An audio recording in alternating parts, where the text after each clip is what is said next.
الحمد للہ رب العالمین المالک الحق المبین اضاء قلوب اولیائہ بالہدى والیقین والصلاة والسلام علی سیدنا و مولانا محمد طہ الامین وعلى آلہ و اصحابہ اجمعین ومن اتبعہم الی یوم الدین اما بعد فاعوذ باللہ من الشیطان الرجیم بسم اللہ الرحمن الرحیم محمد الرسول اللہ والذین معہ اشداء علی الکفار رحماء بینہم صدق اللہ مولانا العظیم وصدق رسولہ النبی الکریم الامین الرؤوف الرحیم ان اللہ وملائکتہ یصلون علی النبی یا ایہا الذین آمنوا صلوا علیہ وسلموا تسلیما۔ بآواز بلند مل کے درود پاک پڑھیں۔ الصلاۃ والسلام علیکہ یا سیدی یا رسول اللہ وعلى آلك وأصحابك يا سيدي يا حبيب الله الصلاة والسلام عليك يا سيدي يا نبي الله وعلى آلك وأصحابك يا سيدي يا رحمة للعالمين مولاي صل وسلم دائما ابدا على حبيبك خير الخلق كلهم هو الحبيب الذي ترجى شفاعته لكل هول من الأهوال مقتهم ثم الرضا عن أبي بكر وعن عمر وعن علي وعن عثمان ذي الكرم يا ربي بالمصطفى بلغ مقاصدنا واغفر لنا ما مضى يا وسيع الكرم۔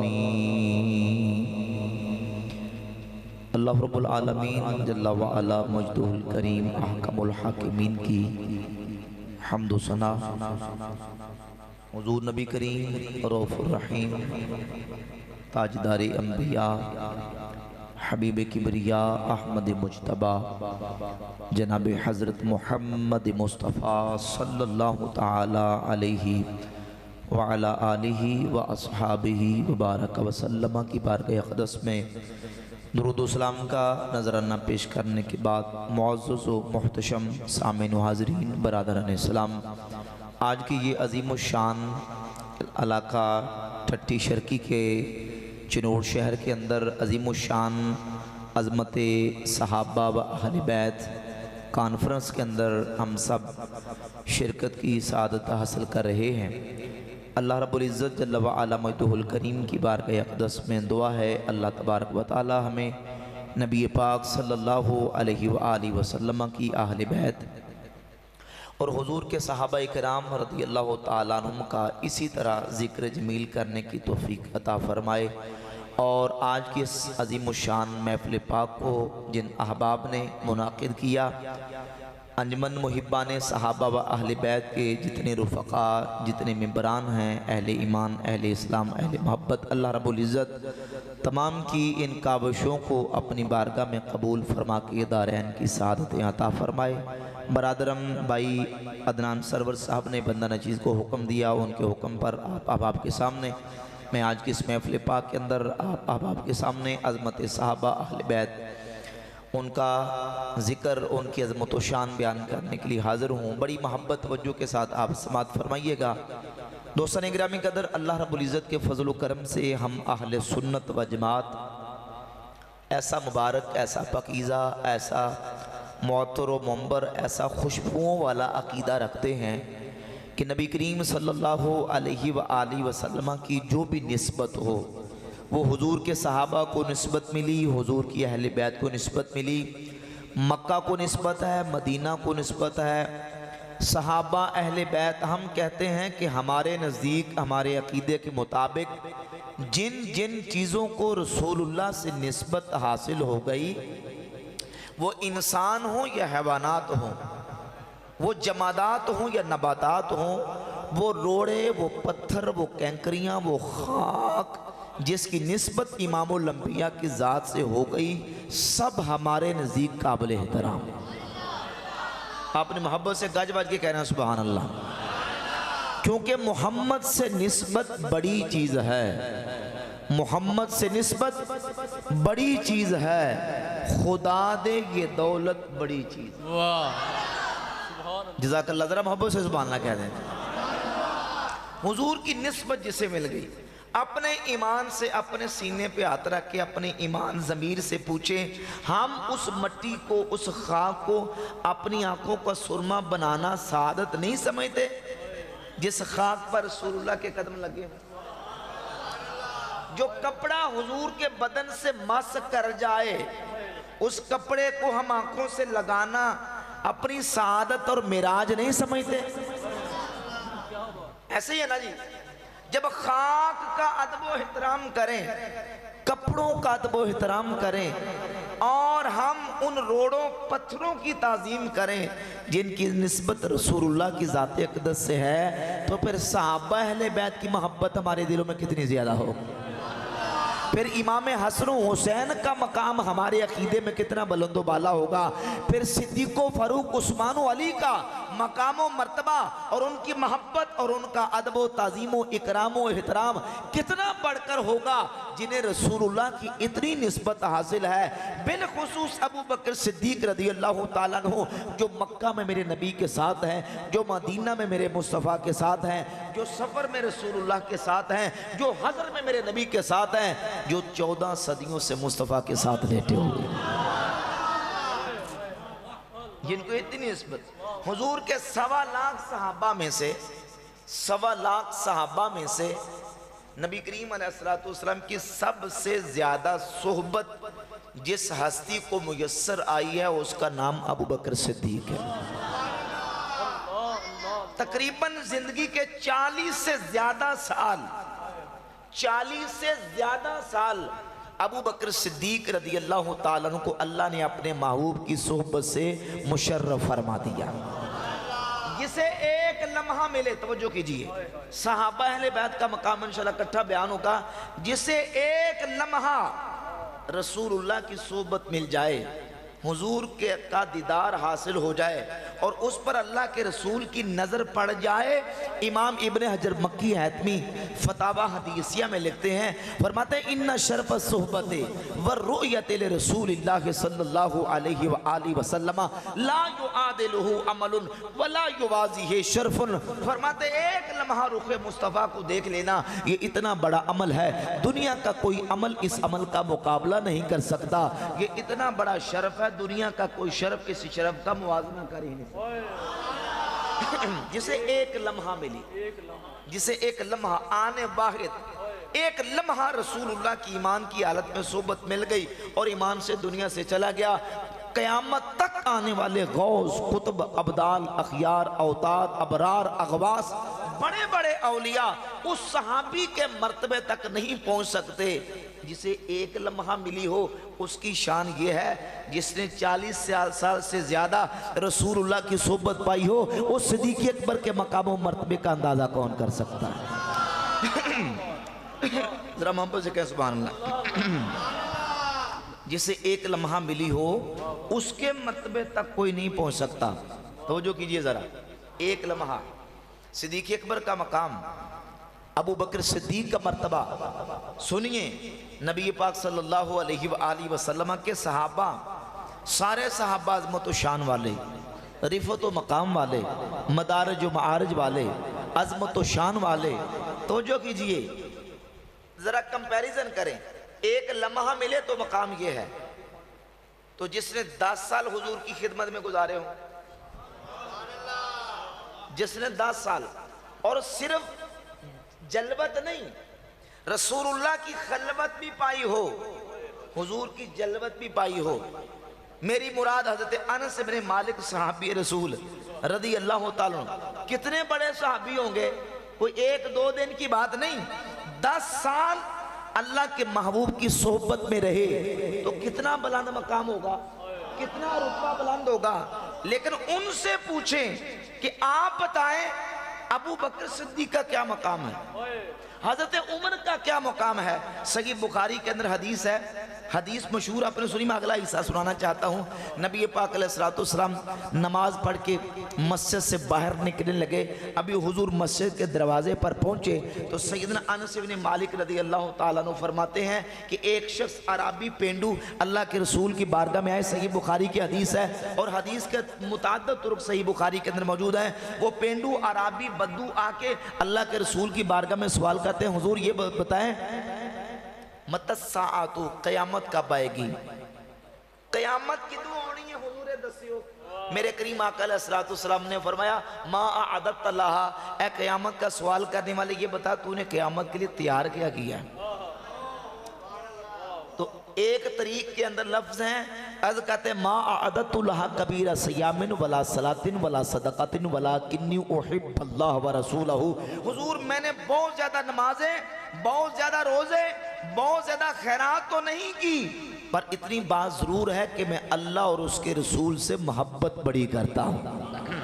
اور اسی صحیح بخاری کے اندر اس کا دوسرا طریق یہ ہے کہ اس آنے والے عرابی نے کہا اے اللہ کے رسول میرے پاس لا سیاح, نہ نماز نہ روزہ نہ حج نہ زکوٰۃ نہ صدقات و خیرات, لا سیاح, میرے پاس کچھ بھی نہیں ہے, پر اتنی بات ضرور ہے میں اللہ اور اس کے رسول سے محبت بڑی کرتا ہوں.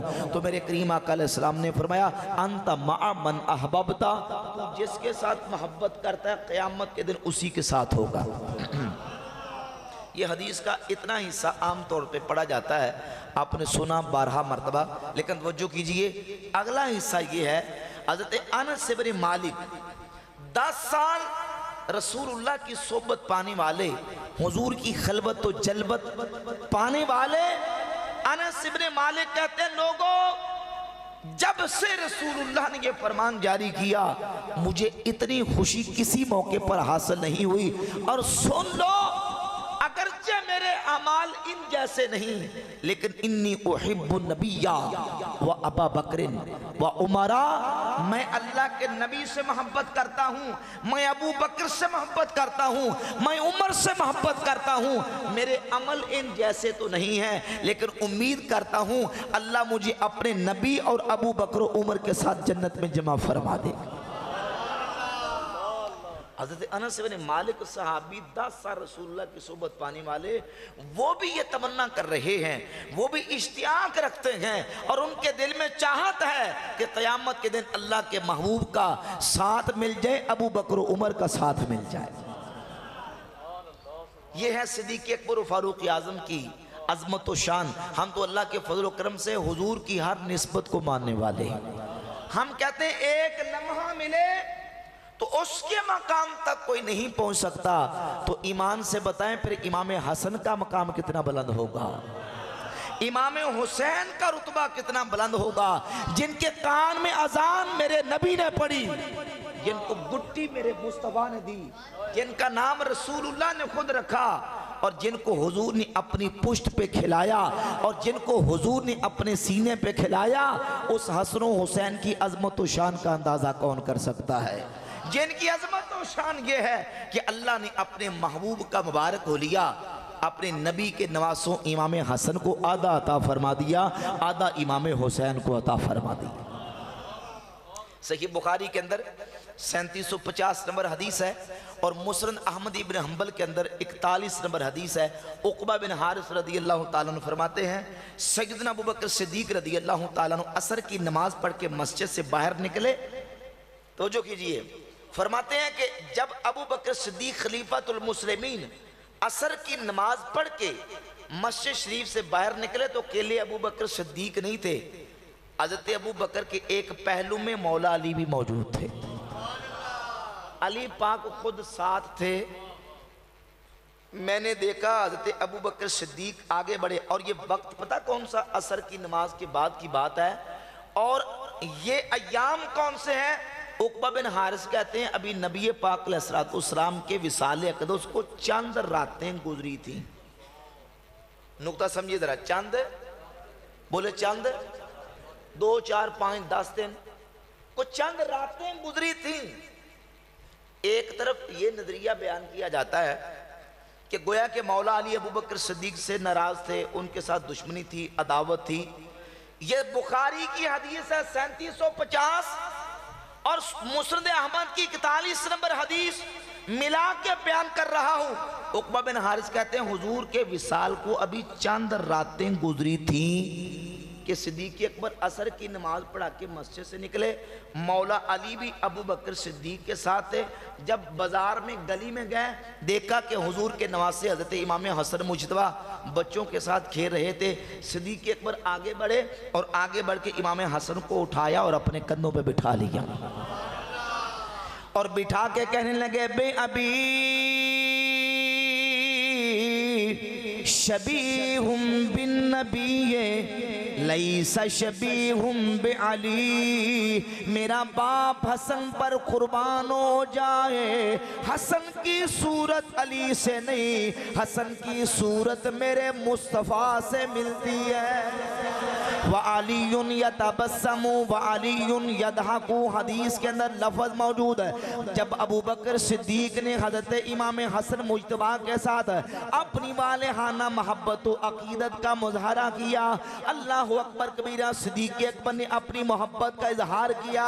وَعَلِيٌّ يَدْحَقُ يَتَبَسَّمُ مولا علی صدیق اکبر کا انداز محبت دے کے تبسم فرما رہے تھے، مولا علی مسکرا رہے تھے.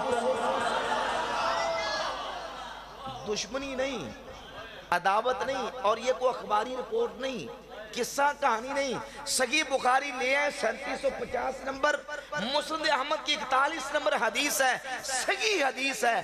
رسول اللہ کے وصال اقدس کو چند راتیں گزری تھی. مولا علی ابو بکر کے ساتھ تھے، ابو بکر مولا علی کے ساتھ تھے. اور اچھا مولا علی مسجد سے صدیق اکبر کے ساتھ نکلے ہیں، توجہ کیجئے، ساتھ نکلے ہیں تو مسجد میں گئے کیا لینے تھے؟ توجہ کیجئے ذرا. پھر مسجد میں نماز پڑھنے گئے تھے، تے نماز پڑھائی کن نے سی؟ بولیں کس نے پڑھائی سی؟ ابو بکر صدیق نے. معلوم ہوا کہ صدیق اکبر نماز پڑھانے والے تھے، مولا علی ابو بکر صدیق کے پیچھے نماز پڑھنے والے تھے. نعرہ رسالت، نعرہ تحقیق، نعرہ تحقیق. ایک صدق کا پیکر ہے، ایک شیر جلی ہے، صد شکر کے آقا میرے صدیق علی ہیں. سبحان اللہ، ماشاءاللہ. تو فرمایا بے ابی شبیہم بالنبی لیس شبیہم بعلی. میرا باپ حسن پر فدا ہو جائے، حسن کی صورت علی سے نہیں، حسن کی صورت ساری میرے مصطفیٰ سے ملتی ہے. اور حقیقت ہے، حقیقت ہے نبی پاک علیہ السلام کے نواسوں کو اللہ نے یہ شرف بخشا تھا کہ امام حسن سر سے لے کر سینے تک اور امام حسین سینے سے لے کر پاؤں تک رسول اللہ کی تصویر نظر آتے تھے. اور بریلی کے تاجدار ہمارے امام احمد رضا کا محدث بریلی رحمت اللہ علیہ نے اس حدیث کا منظوم ترجمہ کیا. امام فرماتے ہیں معدوم نہ تھا سایہ شاہ ثقلین، معدوم نہ تھا سایہ شاہ ثقلین، اس نور کی جلوہ کا تھی ذات حسنین. تمثیل نے اس سایہ کے دو حصے کیے، آدھے سے حسن بنے آدھے سے تمثیل نے اس کے دو حصے کیے، آدھے سے حسن بنے آدھے سے حسین. اللہ نے حضور کا مبارک حلیہ آدھا امام حسن کو عطا فرما دیا، آدھا امام حسین کو عطا فرما. اللہ اکبر. اب اس سے پتہ چلا کہ دیکھیے صحابہ کے دل میں حضور کی اہل بیت کا کتنا احترام اور کتنی محبت موجود تھی. ایک دوسرے کا ادب کرنے والے تھے، احترام کرنے والے تھے. یہ جو قصے کہانیاں اخباری رپورٹیں بنا کے افسانے اور داستانیں بنا کے پیش کی جاتی ہیں، نعوذ باللہ تعالی، بالخصوص کہ وہ جناب وہ لوٹ گئے، باغ لے لیا اور کھا گئے، اور نعوذ باللہ اس طرح کے افسانے قصے کہانیاں یہ مولا علی کو نہیں پتا تھا۔ مولا علی خود کیا کر رہے ہیں کہ صدیق اکبر کے پیچھے نماز پڑھ رہے ہیں، اور جب صدیق اکبر نے حضرت امام حسن سے محبت کا اظہار کیا تو مولا علی دیکھ کے خوش ہو رہے تھے، مولا علی دیکھ کے مسکرا رہے تھے۔ وہ تو ہمیں جو قرآن و سنت کی تعلیمات ملتی ہیں، صحابہ کی محبت کے واقعات ملتے ہیں، اللہ کے فضل و کرم سے ہم تو وہ ہیں کہ محبت والے ہیں، ہمیں صحابہ سے بھی محبت ملتی ہے، نبی کی آل سے بھی محبت ہی ملتی ہے۔ صحیح بخاری کی حدیث ہے، صحیح مسلم کی حدیث 6181 نمبر حدیث اٹھا لیں، صحیح بخاری کے اندر متفقن علیہ حدیث موجود ہے۔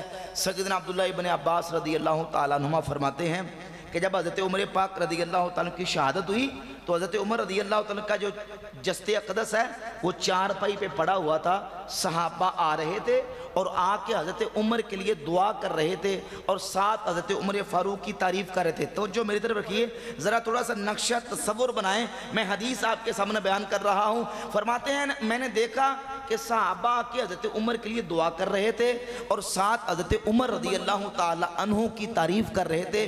ایک شخص میرے پیچھے سے آیا اور اس نے آ کے اپنا بازو اس طرح میرے کندھے پہ رکھ لیا اور کہنے لگا رحم اللہ عمر، رحم اللہ عمر، اللہ عمر پہ رحم فرمائے، اللہ عمر پہ رحم فرمائے۔ میں نے اللہ کے رسول سے کثرت کے ساتھ یہ سنا، حضور جب بھی فرمایا کرتے تھے تو فرمایا کرتے تھے کنت و ابو بکر و عمر فعلت و ابو بکر و عمر وانطلقت و ابو بکر و عمر، میں تھا اور ابو بکر تھا اور عمر تھا۔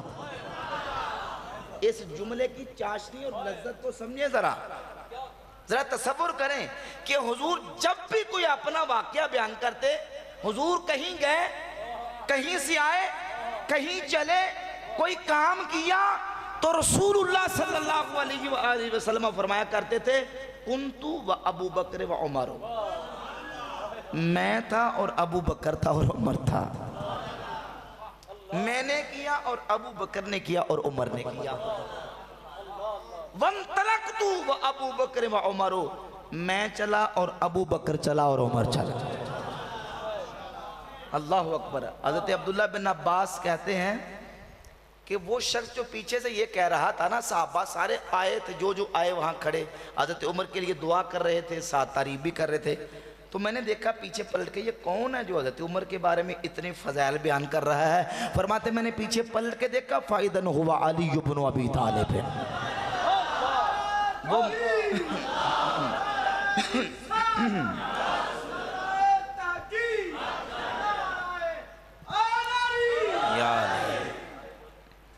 فَإِذًا هُوَ عَلِيُّ بْنُ أَبِي طَالِبٍ، وہ مولا علی تھے جو حضرت ابو بکر کی منقبت بیان کر رہے تھے، حضرت عمر کی منقبت بیان کر رہے تھے۔ اور حقیقت ہے اللہ رب العزت نے نبی پاک علیہ السلام کے دونوں یاروں ابو بکر و عمر کو حضور کی ایسی معیت عطا فرمائی، توجہ کیجیے، ایسی معیت عطا فرمائی جیسے مولا علی نے فرمایا کہ حضور جب فرماتے تو کہتے میں تھا اور ابو بکر تھا اور عمر تھا، میں چلا اور ابو بکر چلا اور عمر چلا، میں نے کیا اور ابو بکر نے کیا اور عمر نے کیا۔ ایک دن رسول اللہ مسجد میں آئے، ایک طرف ابو بکر صدیق تھے، دوسری طرف عمر فاروق تھے۔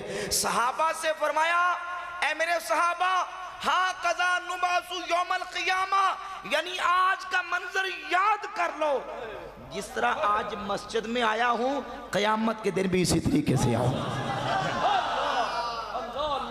ایک طرف ابو بکر ہوں گے، دوسری طرف عمر ہوں گے، اور ایسی مائیت کہ 14 صدیوں سے میرے محبوب کے پہلو میں لیٹے ہوئے۔ اب کچھ عرصہ پہلے ایک رافضی صحابہ کے دشمن نے یہ کہا تھا، اس نے کہا کہ ابو بکر و عمر جنت میں نہیں جا سکتے، نعوذ باللہ تعالی، استغفر اللہ۔ اس نے کہا ابو بکر و عمر جنت میں نہیں جا سکتے۔ میں نے کہا احمق، تو کہتا جنت میں جا نہیں سکتے، وہ تو آج بھی جنت میں لیٹے ہوئے۔ سنی شیعہ دونوں کی معتبر کتابوں سے صحیح روایات موجود ہیں۔ امام الانبیاء صلی اللہ علیہ وآلہ وسلم نے فرمایا ما بین بیتی و منبری روضۃ من ریاض الجنہ، میرے گھر سے میرے منبر تک زمین کا یہ ٹکڑا دنیا میں خدا کی جنت ہے، دنیا میں خدا کی، بولے خدا کی جنت ہے۔ وہ کہتا ہے جنت میں جا نہیں سکتے، احمق یہ تو دیکھ، یہ وہ پاک سرزمین ہے، یہ وہ مقدس زمین کا ٹکڑا ہے جو دنیا میں خدا کی جنت ہے، وہاں کسی تبرہ کرنے والے کا تبرہ نہیں جاتا، کسی لعنت کرنے والے کی لعنت نہیں جاتی، کسی کالے کا تبرہ نہیں جاتا، وہاں جاتا ہے تو غلامان مصطفیٰ کا درود و سلام جاتا ہے۔ 70,000 صبح آتے ہیں، 70,000 بولے 70,000 شام۔ اعلیٰ حضرت امام علیہ سنت رحمت اللہ بول اٹھے، امام فرماتے ہیں محبوب رب عرش ہے اس سبز قبہ میں، محبوب رب عرش ہے اس سبز قبہ میں، پہلو میں جلوہ گاہ عتیق و عمر کی ہے، پہلو میں جلوہ گاہ عتیق و عمر کی ہے۔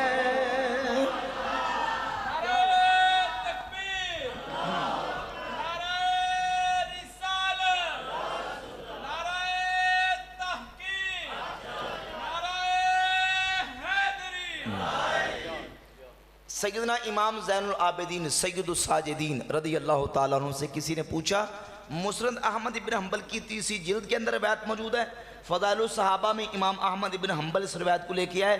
امام زین العابدین سے کسی نے پوچھا، ما منزلت ابی بکر و عمر من النبی صلی اللہ علیہ وآلہ وسلم، حضور یہ بتائیں ابو بکر و عمر کا رسول اللہ کی بارگاہ میں کیا مقام تھا؟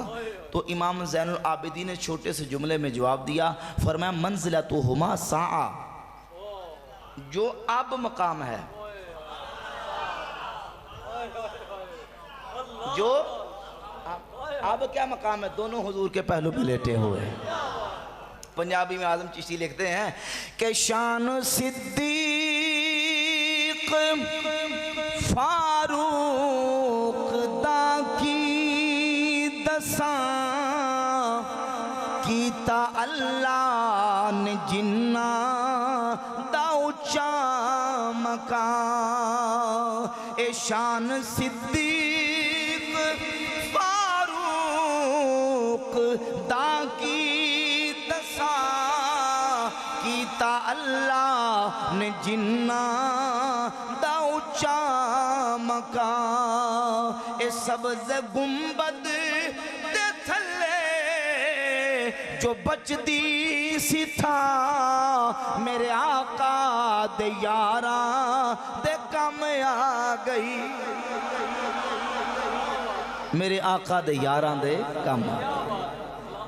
فرمایا منزلتہما ساعہ، جو اب مقام ہے، جو اب مقام ہے۔ اب کیا مقام ہے کہ دونوں میرے مصطفیٰ کے پہلو میں لیتے ہو، دنیا میں بھی یہی مقام، اور قیامت کے دن ہوگا، حضور فرماتے ہیں ہاں قضا نبعث یوم القیامہ، ایسے ہی قیامت کے دن ہم اٹھیں گے کہ ایک طرف میرے مصطفیٰ کریم علیہ السلام کے ابو بکر صدیق ہوں گے، دوسری طرف حضرت عمر فاروق رضی اللہ تعالیٰ عنہ۔ یہ ایک ابھی موضوع میرا چل رہا ہے، ایک سمجھنے کی جہد چل رہی ہے گفتگو کی کہ اہل بیت کے ائمہ، اہل بیت کے امام، ہم سنی ہیں، ہم اہل بیت کو مانتے، صحابہ کو مانتے ہیں، ڈنڈی نہیں مارتے اللہ کے فضل و کرم سے، اور اہل بیت کے اماموں سے پوچھیں وہ حضور کے صحابہ کی شان کس طرح بیان کرتے ہیں، اور صحابہ سے پوچھیں وہ اہل بیت کا ذکر کس انداز سے فرماتے ہیں۔ حضرت امام محمد الباقر رضی اللہ تعالیٰ عنہ سے امام ابو نعیم الاصفہانی اپنی کتاب حلیت الاولیاء کے اندر ایک روایت ذکر کرتے ہیں کہ کچھ لوگ امام محمد الباقر کی بارگاہ میں آئے، انہوں نے ابو بکر عمر رضی اللہ تعالیٰ عنہما کے بارے میں کچھ نازیبہ کلمات کہے، تو امام محمد الباقر رضی اللہ تعالیٰ، امام حسین پاک کے پوتے، امام زین العابدین کے بیٹے، فوراً پکار اٹھے، فرمایا لا نالتنی شفاعت محمد محمد صلی اللہ علیہ وآلہ وسلم ان لم اکن استغفر لہما واترحم لہما. فرماتے ہیں کہ مجھے قیامت کے دن اپنے نانا مصطفیٰ کی شفاعت نصیب نہ ہو اگر میں محمد الباقر ابو بکر و عمر کے لیے رحمت اور بخشش کی دعا نہ کرتا ہوں. تم زبانیں تان دراز کرتے ہو, مجھے پوچھ کے دیکھو میں ابو بکر اور عمر کے بارے میں کیا کہتا ہوں. فرماتے ہیں میں ابو بکر کے لیے رحمت کی دعا کرتا ہوں, ان کے لیے استغفار کرتا ہوں. اگر میں نہ کرتا ہوں تو فرمایا لا نالتنی شفاعت محمد صلی اللہ علیہ وآلہ وسلم, قیامت کے روز مجھے حضور کی شفاعت نصیب نہ ہو اگر میں نہ کرتا ہوں. خدا کی قسم میں ابو بکر کے لیے بھی رحمت کی دعا کرتا ہوں, حضرت عمر کے لیے بھی رحمت کی دعا کرتا ہوں. امام محمد الباقر کے بیٹے امام جعفر صادق رضی اللہ تعالیٰ, کتاب کا نام شرح نہج البلاغہ ابن ابی الحدید کی 20 جلدوں کے اندر 20 اجزاء کے اندر کتاب میرے پاس موجود ہے. اس کتاب کے اندر روایت موجود ہے امام جعفر الصادق جب روضہ اقدس روضہ رسول پہ حاضر ہوتے, نبی پاک صلی اللہ علیہ وآلہ وسلم کی بارگاہ اقدس میں سلام پیش کرتے, پہلے عرض کرتے الصلاۃ والسلام علیکہ یا رسول اللہ, یا السلام علیکہ یا رسول اللہ. اور فرماتے ہیں کہ جب حضور کی بارگاہ میں سلام پیش کر لیتے تو امام جعفر صادق پھر ابو بکر صدیق کو سلام فرماتے تھے, حضرت عمر کو سلام فرماتے تھے. یہ ائمہ اہل بیت, مولا علی, امام محمد الباقر, امام زین العابدین, امام جعفر صادق, اہل بیت کے اماموں سے جب صحابہ کی عظمت و شان کی بات سنتے ہیں تو وہ تو ان کی عظمت و شان, ان کے فضائل و مناقب کا بیان کرتے ہیں. اور جب ہم صحابہ سے اہل بیت کا تذکرہ سنتے ہیں تو اٹھائیں صحیح بخاری, ابو بکر صدیق رضی اللہ تعالیٰ فرماتے ہیں لوگو اگر محمد الرسول اللہ صلی اللہ علیہ وآلہ وسلم کا قرب چاہتے ہو تو میرے نبی کی آل سے محبت کرو. محمد کے قرب کو اہل بیت کے قرب میں تلاش کرو, یعنی رسول اللہ کی آل کو راضی کر لو, سونے مصطفیٰ تم سے راضی ہو جائے. یہ صحیح بخاری کی حدیث ہے. ابو بکر صدیق رضی اللہ تعالیٰ کا بیان ہے. اور اللہ کے فضل و کرم سے حضور کے صحابہ اس طرح محبت کرتے تھے.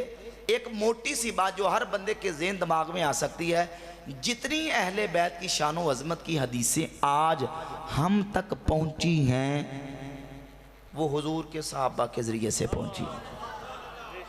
محدث سے راوی اور راوی سے لے کر رسول اللہ تک جب حدیث جاتی ہے تو درمیان میں واسطہ صحابی ہیں. کہیں ابو ہریرہ بیان کرتے ہیں, کبھی حذیفہ بن یمان بیان کرتے ہیں, کہیں حضرت عمر بیان کرتے ہیں, کہیں حضرت صدیق اکبر بیان کرتے ہیں. صحابہ سے حدیثیں ہم تک پہنچی ہیں. یہ اس بات کا بڑا موٹا سا واضح ثبوت ہے کہ نبی کے صحابہ کے دلوں میں حضور کی اس اہل بیت کی محبت اس طرح تھی کہ وہ اہل بیت کے بارے میں کوئی لفظ سننا بھی گوارا نہیں کرتے تھے. اپنی کتابوں کے اندر روایت ہے لیکن میں دوسروں کی کتابوں سے حوالہ پیش کر دوں. اٹھائیں کتاب الامالی توسی, شیعہ کا بہت بڑا عالم ہے توسی, اس کی کتاب الامالی کے اندر یہ روایت موجود ہے اور پوری سند کے ساتھ وہ روایت لے کے آئے. اور امام احمد ابن حنبل فضائل الصحابہ کے اندر روایت لے کے آئے. کسی شخص نے حضرت عمر فاروق کے سامنے مولا علی کے بارے میں کوئی نازیبہ کلمات کہہ دیے. مولا علی کے بارے میں جب کہے سنیے ذرا, حضرت عمر کی نگاہ میں مولا علی کا جو مقام و مرتبہ تھا اور حضرت علی رضی اللہ تعالیٰ کی گستاخی اور بے ادبی کرنے کا جو انجام تھا, حضرت عمر نے فوراً اس کو متنبہ کیا اور کہا, حضور کے روضہ اقدس کی طرف اشارہ کیا, کہا ہوا محمد بن عبداللہ ابن عبد المطلب و علی بن ابی طالب ابن عبد المطلب. یہ صاحب قبر رسول اللہ محمد عبداللہ کے بیٹے عبد المطلب کے پوتے ہیں اور یہ علی ابو طالب کے بیٹے عبد المطلب کے پوتے ہیں. اے شخص, تو نے علی کے بارے میں یہ نازیبہ کلمات کہہ کے اس صاحب قبر اللہ کے رسول کو تکلیف پہنچائی. یہ کون کہہ رہا ہے؟ حضرت عمر کہہ رہے ہیں کہ جو حضرت علی مولا علی رضی اللہ تعالیٰ کی گستاخی و بے ادبی کرنے والا ہے, حضرت عمر کہتے ہیں گویا کہ وہ رسول اللہ صلی اللہ علیہ وآلہ وسلم کو اذیت و تکلیف دینے والا ہے. جن کا ایمان یہ ہو کہ مولا علی کو دکھ دینے والا رسول اللہ کو اذیت پہنچانے والا ہے تو ایمان سے بتائیں وہ رسول اللہ کی شہزادی کا کتنا ادب و احترام کرتے ہوں گے. وہ جو جھوٹے واقعات گڑے ہیں یہ تمہاری کتاب ہے. علامہ علی توسی کے اندر توسی نے سند کے ساتھ روایت کو ذکر کیا ہے. اس سے ثابت ہوتا ہے, یہ دلائل ہیں, یہ قرائن ہیں اس بات کے کہ جب علی پاک کی گستاخی حضرت عمر برداشت نہیں کرتے تو سیدہ پاک کی گستاخی اور بے ادبی کرنے کا تصور بھی کیسے کر سکتے ہیں. لہذا جو دروازہ توڑنے والا واقعہ جھوٹا, آگ لگانے والا واقعہ جھوٹا, اور صرف صحابہ اکرام کے مقام و مرتبے کو ڈی گریڈ کرنے کے لیے, ان کو نعوذ باللہ ان کی انسلٹ کرنے کے لیے یہ دشمنان صحابہ نے اس طرح کی داستانیں اور فرضی واقعات گڑے ہیں جن کا حقیقت کے ساتھ کوئی تعلق نہیں. جو میرے نبی کی صحبت میں آ گئے, رسول اللہ نے ان کا تزکیہ فرما دیا, ان کے سینوں کو اللہ نے بغض و عداوت, نفرت و کینے سے دور کر کے شیشے سے زیادہ صاف کر دیا. ان کے دلوں میں اتنی محبت تھی کہ اہل بیت صحابہ سے محبت کرتے تھے, نبی کے صحابہ اہل بیت سے محبت کرنے والے. ہمارے پاس وہ محبت کی واقعات ہیں, محبت کی روایتیں. ایک بڑا محبت والا واقعہ علامہ محب طبری نے الریاض النظرہ کے اندر ذکر کیا. سیدنا مولا علی پاک رضی اللہ تعالیٰ عنہ فرماتے ہیں, حضرت عمر فاروق رضی اللہ تعالیٰ عنہ کا دور حکومت و دور خلافت ہے. فرماتے ایک رات میں سوئے تو جو کریں, ذرا میرے سامنے بیٹھ کے نہیں بات کرنی ہے, ذرا محبت سے سبحان اللہ کہہ دیں.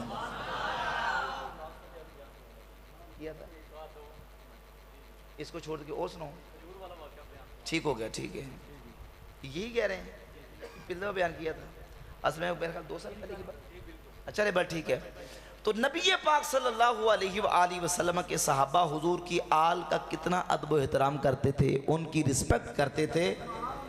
بالخصوص سیدنا عمر فاروق رضی اللہ تعالیٰ عنہ کا ایک واقعہ اور میں آپ کے سامنے بیان کرتا ہوں. المصنف لابن ابی شیبہ کے اندر حدیث موجود ہے کہ سیدنا فاروق اعظم رضی اللہ تعالیٰ عنہ کے پاس ملک یمن سے کچھ چادریں آئیں, اور حضرت عمر فاروق رضی اللہ تعالیٰ عنہ نے صحابہ کے اولادوں کو, بیٹوں کو بلایا.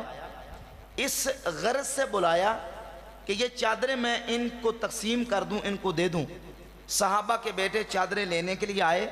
حضرت عمر دیکھتے رہے کہ کوئی ایسی چادر آئے, ایسی اچھی چادر ہو جو میں حضرت امام حسن اور امام حسین کو پیش کر دوں. اس انتظار میں تھے کہ ساری چادریں صحابہ کے بیٹوں کو تقسیم ہو گئی. کوئی چادر حضرت عمر کو پسند نہیں آئی. سیدنا فاروق اعظم نے دوبارہ پھر بندہ سپیشل ملک یمن بھیجا کہ بھائی وہاں سے اچھی عمدہ اعلیٰ قسم کی چادریں لے کے آؤ. جب بندہ چادریں لے کے آیا, حضرت عمر نے وہ چادریں حضرت امام حسن اور حسین کو پہنائی تو اس کے بعد ایک جملہ کہا, الآن طابت نفسی. لوگوں یعنی شہزادوں والی چادریں شہزادوں کو دے کے عمر کا سینہ اب ٹھنڈا ہوا. الآن طابت نفسی, اب میرا دل خوش ہوا ہے شہزادوں کو شہزادوں والی چادریں دے کے.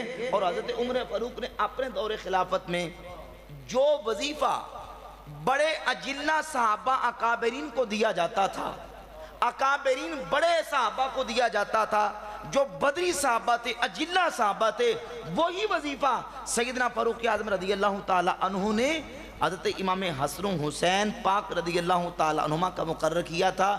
اس وجہ سے کہ انہیں رسول اللہ صلی اللہ علیہ وآلہ وسلم کی ذات اقدس سے نسبت ہے, حضور کی اولاد اور حضور کی اہل بیت ہونے کے اعتبار سے. فرماتے تھے کہ یہ نہیں کہ میں ان کو وظیفہ دے رہا ہوں اس لیے کہ یہ جنگوں میں باقی صحابہ کی طرح, اجلہ صحابہ کی طرح وہ شامل ہوتے رہے, بلکہ ان کو وظیفہ زیادہ اس لیے دیا جاتا ہے کیونکہ ان کا رسول اللہ کی ذات اقدس کے ساتھ تعلق موجود ہے. صحابہ کرام رضی اللہ تعالیٰ عنہم نبی پاک علیہ السلام کی اہل بیت کا اس طرح ادب. اب ایمان سے بتائیں, صحابہ کرام جب حضور کی نسبت سے حدیثوں کے اندر موجود ہے, روایات کے اندر موجود ہے کہ حضور کے تبرکات کا بے احترام کرتے تھے. مثال کے طور پہ مسلم شریف میں حدیث ہے, سیدہ اسماء رضی اللہ تعالیٰ عنہ فرماتی ہیں کہ ہمارے پاس نبی پاک صلی اللہ علیہ وآلہ وسلم کا ایک جبہ مبارک تھا. وہ جبہ جو حضور زیب تن فرمایا کرتے تھے. ذرا تصور کیجئے, ذرا مزہ لینا ہے اپنے گفتگو کو سن کے کہ صحابہ کس طرح حضور کا تبرک لیتے تھے. جبہ, یہ جو میں نے کپڑے پہنے ہیں, ظاہر ہے کہ پہننے والا ایک کپڑا ہے جبہ, یہ کپڑا داغے سے بنتا ہے، داغا کہیں کپاس سے کہیں روئی سے بنتا ہے، پھر داغا بٹا جاتا ہے، پھر اس کے بعد کپڑا سلتا ہے، کوئی درزی سیتا ہے، سی کے پھر آتا ہے، پھر بندہ پہنتا ہے۔ حضور کی ذات اقدس کی بارگاہ میں وہ جبہ آیا، اللہ کے نبی نے وہ جبہ اپنے زیب تن فرمایا، نبی کے جسم کی برکت اس جبہ میں گئی۔ محبت کی زبان اللہ، نبی کے جسم کی برکت اس جبہ میں گئی اور اس جبہ سے برکت پانی میں گئی۔ حضرت اسماء فرماتی نحنو نغسلها، ہم حضور کے جبہ کو دھوتی تھی، جو پانی باقی بچتا تھا مدینہ کے بیماروں کو پلاتی تھی، اللہ شفا عطا فرما دیتا تھا۔ ایک کپڑا جو جسم مصطفیٰ سے مس ہو گیا، جو نبی کے جسم سے لگ گیا، صحابہ اس کو سنبھال کے رکھتے ہیں۔ بھئی جسم سے کپڑا لگ جائے تو صحابہ سنبھال کے رکھیں، تو امام حسن و حسین جو میرے نبی کے سینے پر کھیلتے رہے ہوں، صحابہ ان کا کتنا ادب و احترام کرتے ہوں۔ نعرہ تکبیر، اللہ، نعرہ رسالت، شان آل بیت اطہار، شان اصحاب مصطفیٰ، نعرہ تحقیق، نعرہ حیدری۔ مولانا حضرت رضا خان صاحب فرماتے ہیں نہ ہو آرام جس بیمار کو سارے زمانے سے، نہ ہو آرام جس بیمار کو سارے، نہ ہو آرام جس بیمار کو سارے زمانے سے، اٹھا لے جائے تھوڑی خواہ کہ ان کے آستانے سے، اٹھا لے جائے تھوڑی خواہ کہ ان کے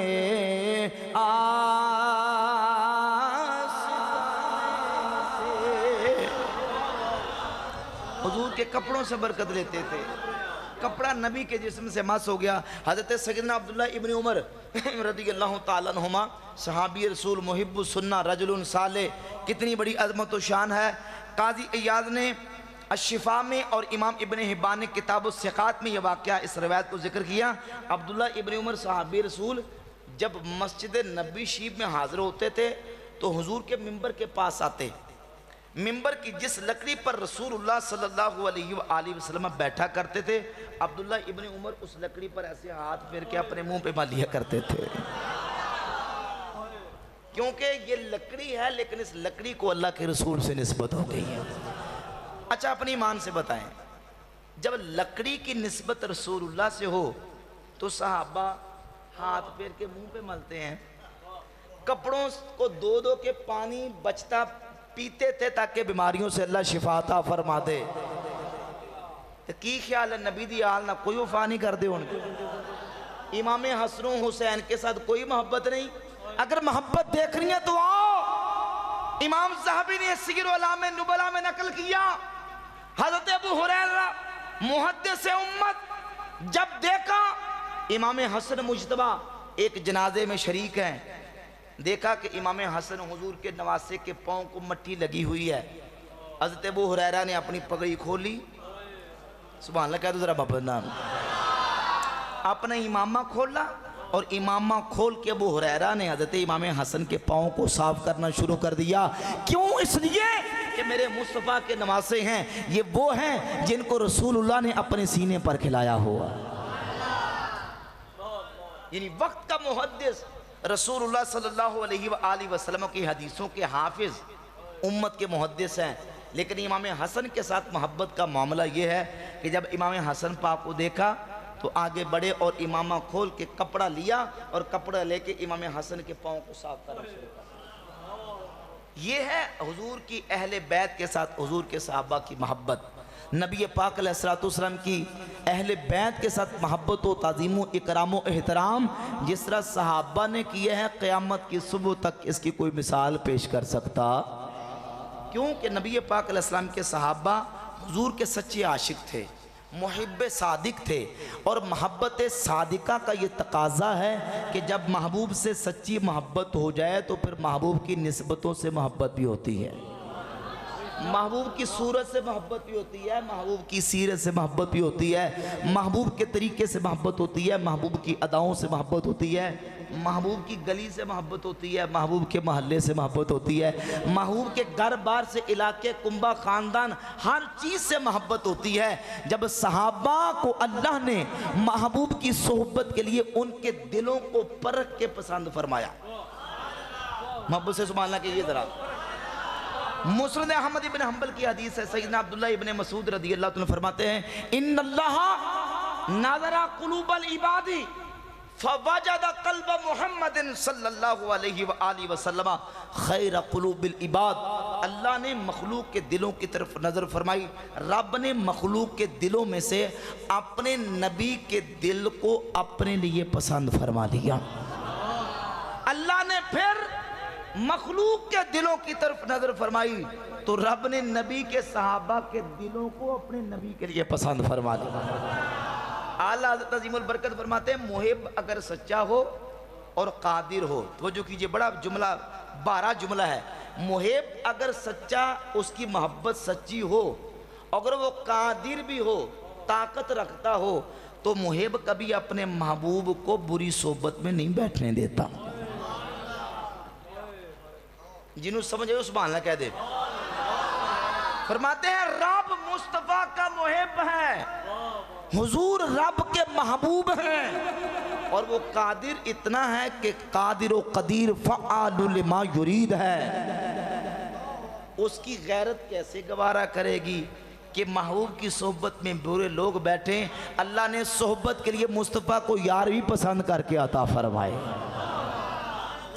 کیونکہ صحابہ وہ صحابہ تھے جن کی ہر صبح عید ہوتی تھی، خدا کا قرب حاصل تھا، نبی کی دید ہوتی تھی۔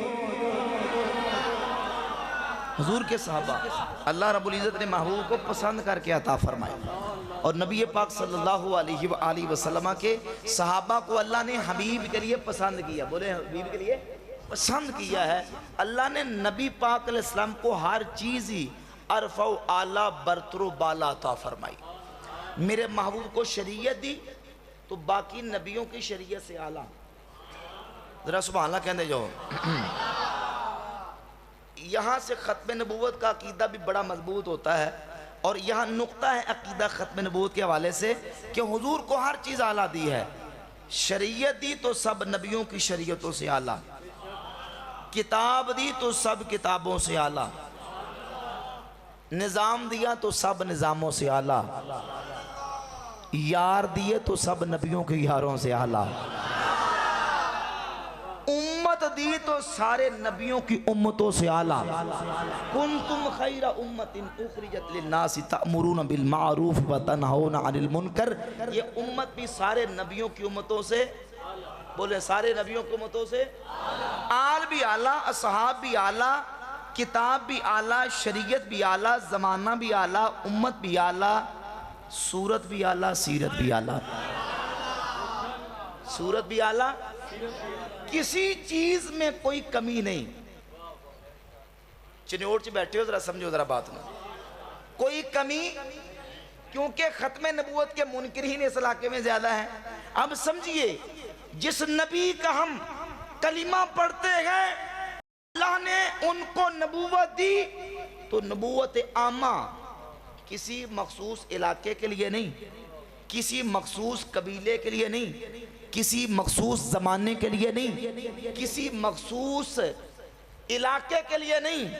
نبی آئے، رسول آئے، پیغمبر آئے، ان کا زمانہ محدود تھا، ان کے علاقے محدود تھے، ان کی قومیں قبیلے محدود تھے، لیکن جب اللہ کے محبوب کی نبوت کی بات آئی تو فرمایا وَمَا أَرْسَلْنَاكَ إِلَّا رَحْمَةً لِلْعَالَمِينَ، فرمایا وَمَا أَرْسَلْنَاكَ إِلَّا كَافَّةً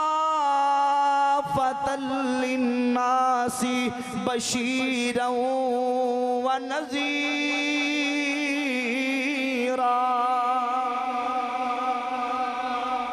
حضور کی رسالت و نبوت کی بات آئی تو اللہ نے کل کائنات کے لیے مصطفیٰ کو بشیر و نذیر بنا کے بھیج دیا، کسی مخصوص زمانے، علاقے، قبیلے، قوم، بستی، کنبہ، خاندان کے لیے نہیں، جس کا خدا رب ہے اس کے محمد مصطفیٰ اور نبی بن کے تشریف لے آئے صلی اللہ علیہ وآلہ وسلم۔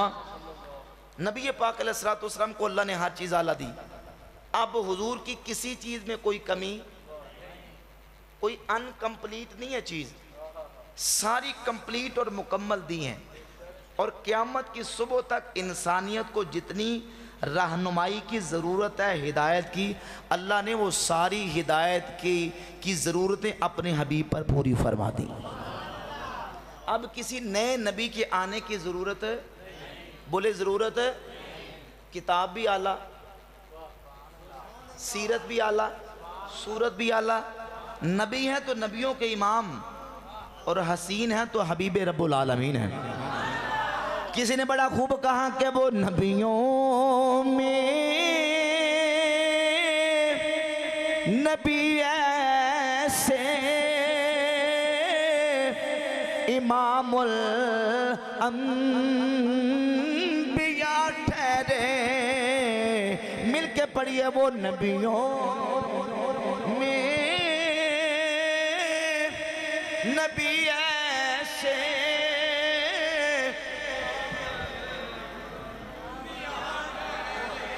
وہ نبیوں میں نبی ایسے امام الانبیاء ٹھہرے، اور حسینوں میں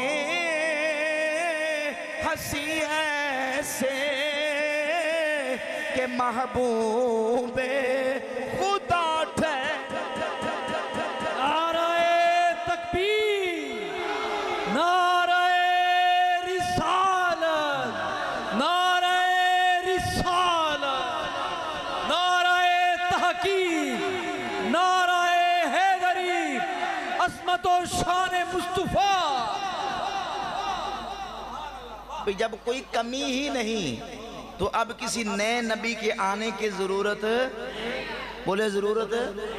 آپ منکرین ختم نبوت قادیانی وہ یہ کہتے ہیں دیکھیں نبوت تو رحمت ہے، نبوت تو نور ہے، نور کی تو ہر وقت انسانوں کو ضرورت ہے، رحمت کی تو ضرورت ہے، تو اگر تم یہ کہو کہ نبی آنا بند ہو گئے، نبی نہیں آ سکتا، تو اس کا مطلب یہ ہے کہ جو ہے وہ انسانیت جو ہے وہ نور کہاں سے لے گی، ہدایت کہاں سے لے گی؟ کیا انسانیت کو اللہ نے نور، رحمت اور ہدایت سے محروم کر دیا؟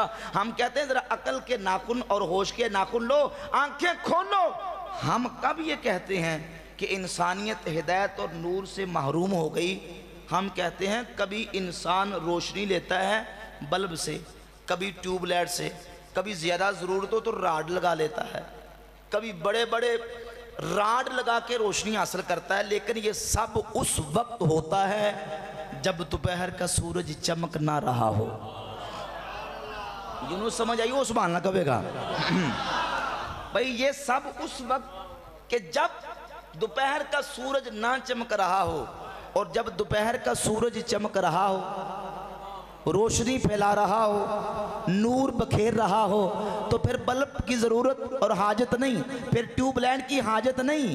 اللہ رب العزت نے ہمارے آقا کو نبوت کا وہ سورج بنا کے بھیجا کہ قیامت کی صبح تک انسانیت کو ہدایت کے لیے جتنا نور چاہیے میرے کریم آقا علیہ السلام کی سیرت طیبہ کے اندر، اس کے اندر رہنمائی موجود۔ اعلیٰ حضرت عظیم البرکت فرماتے ہیں لا مکان تک اجالا ہے جس کا،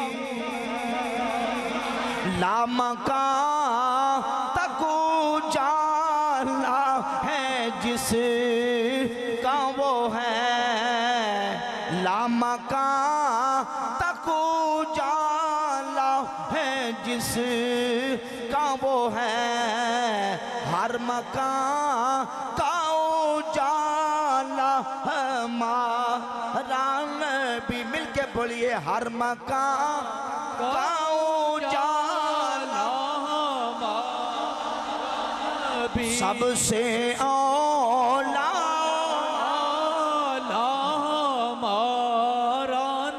سب سے بالا اور خلق سے اولیاء، اولیاء سے رسول اور رسولوں سے اعلیٰ ہمارا نبی۔ بار والے بھی مل کے پڑھ دو، سب رسولوں سے اعلیٰ ہمارا نبی۔ اور کر لو بدلی رسولوں کی ہوتی رہی، چاند بدلی کا لا ہمارا نبی سب سے اولا، لا ہمارا نبی سب سے بالا،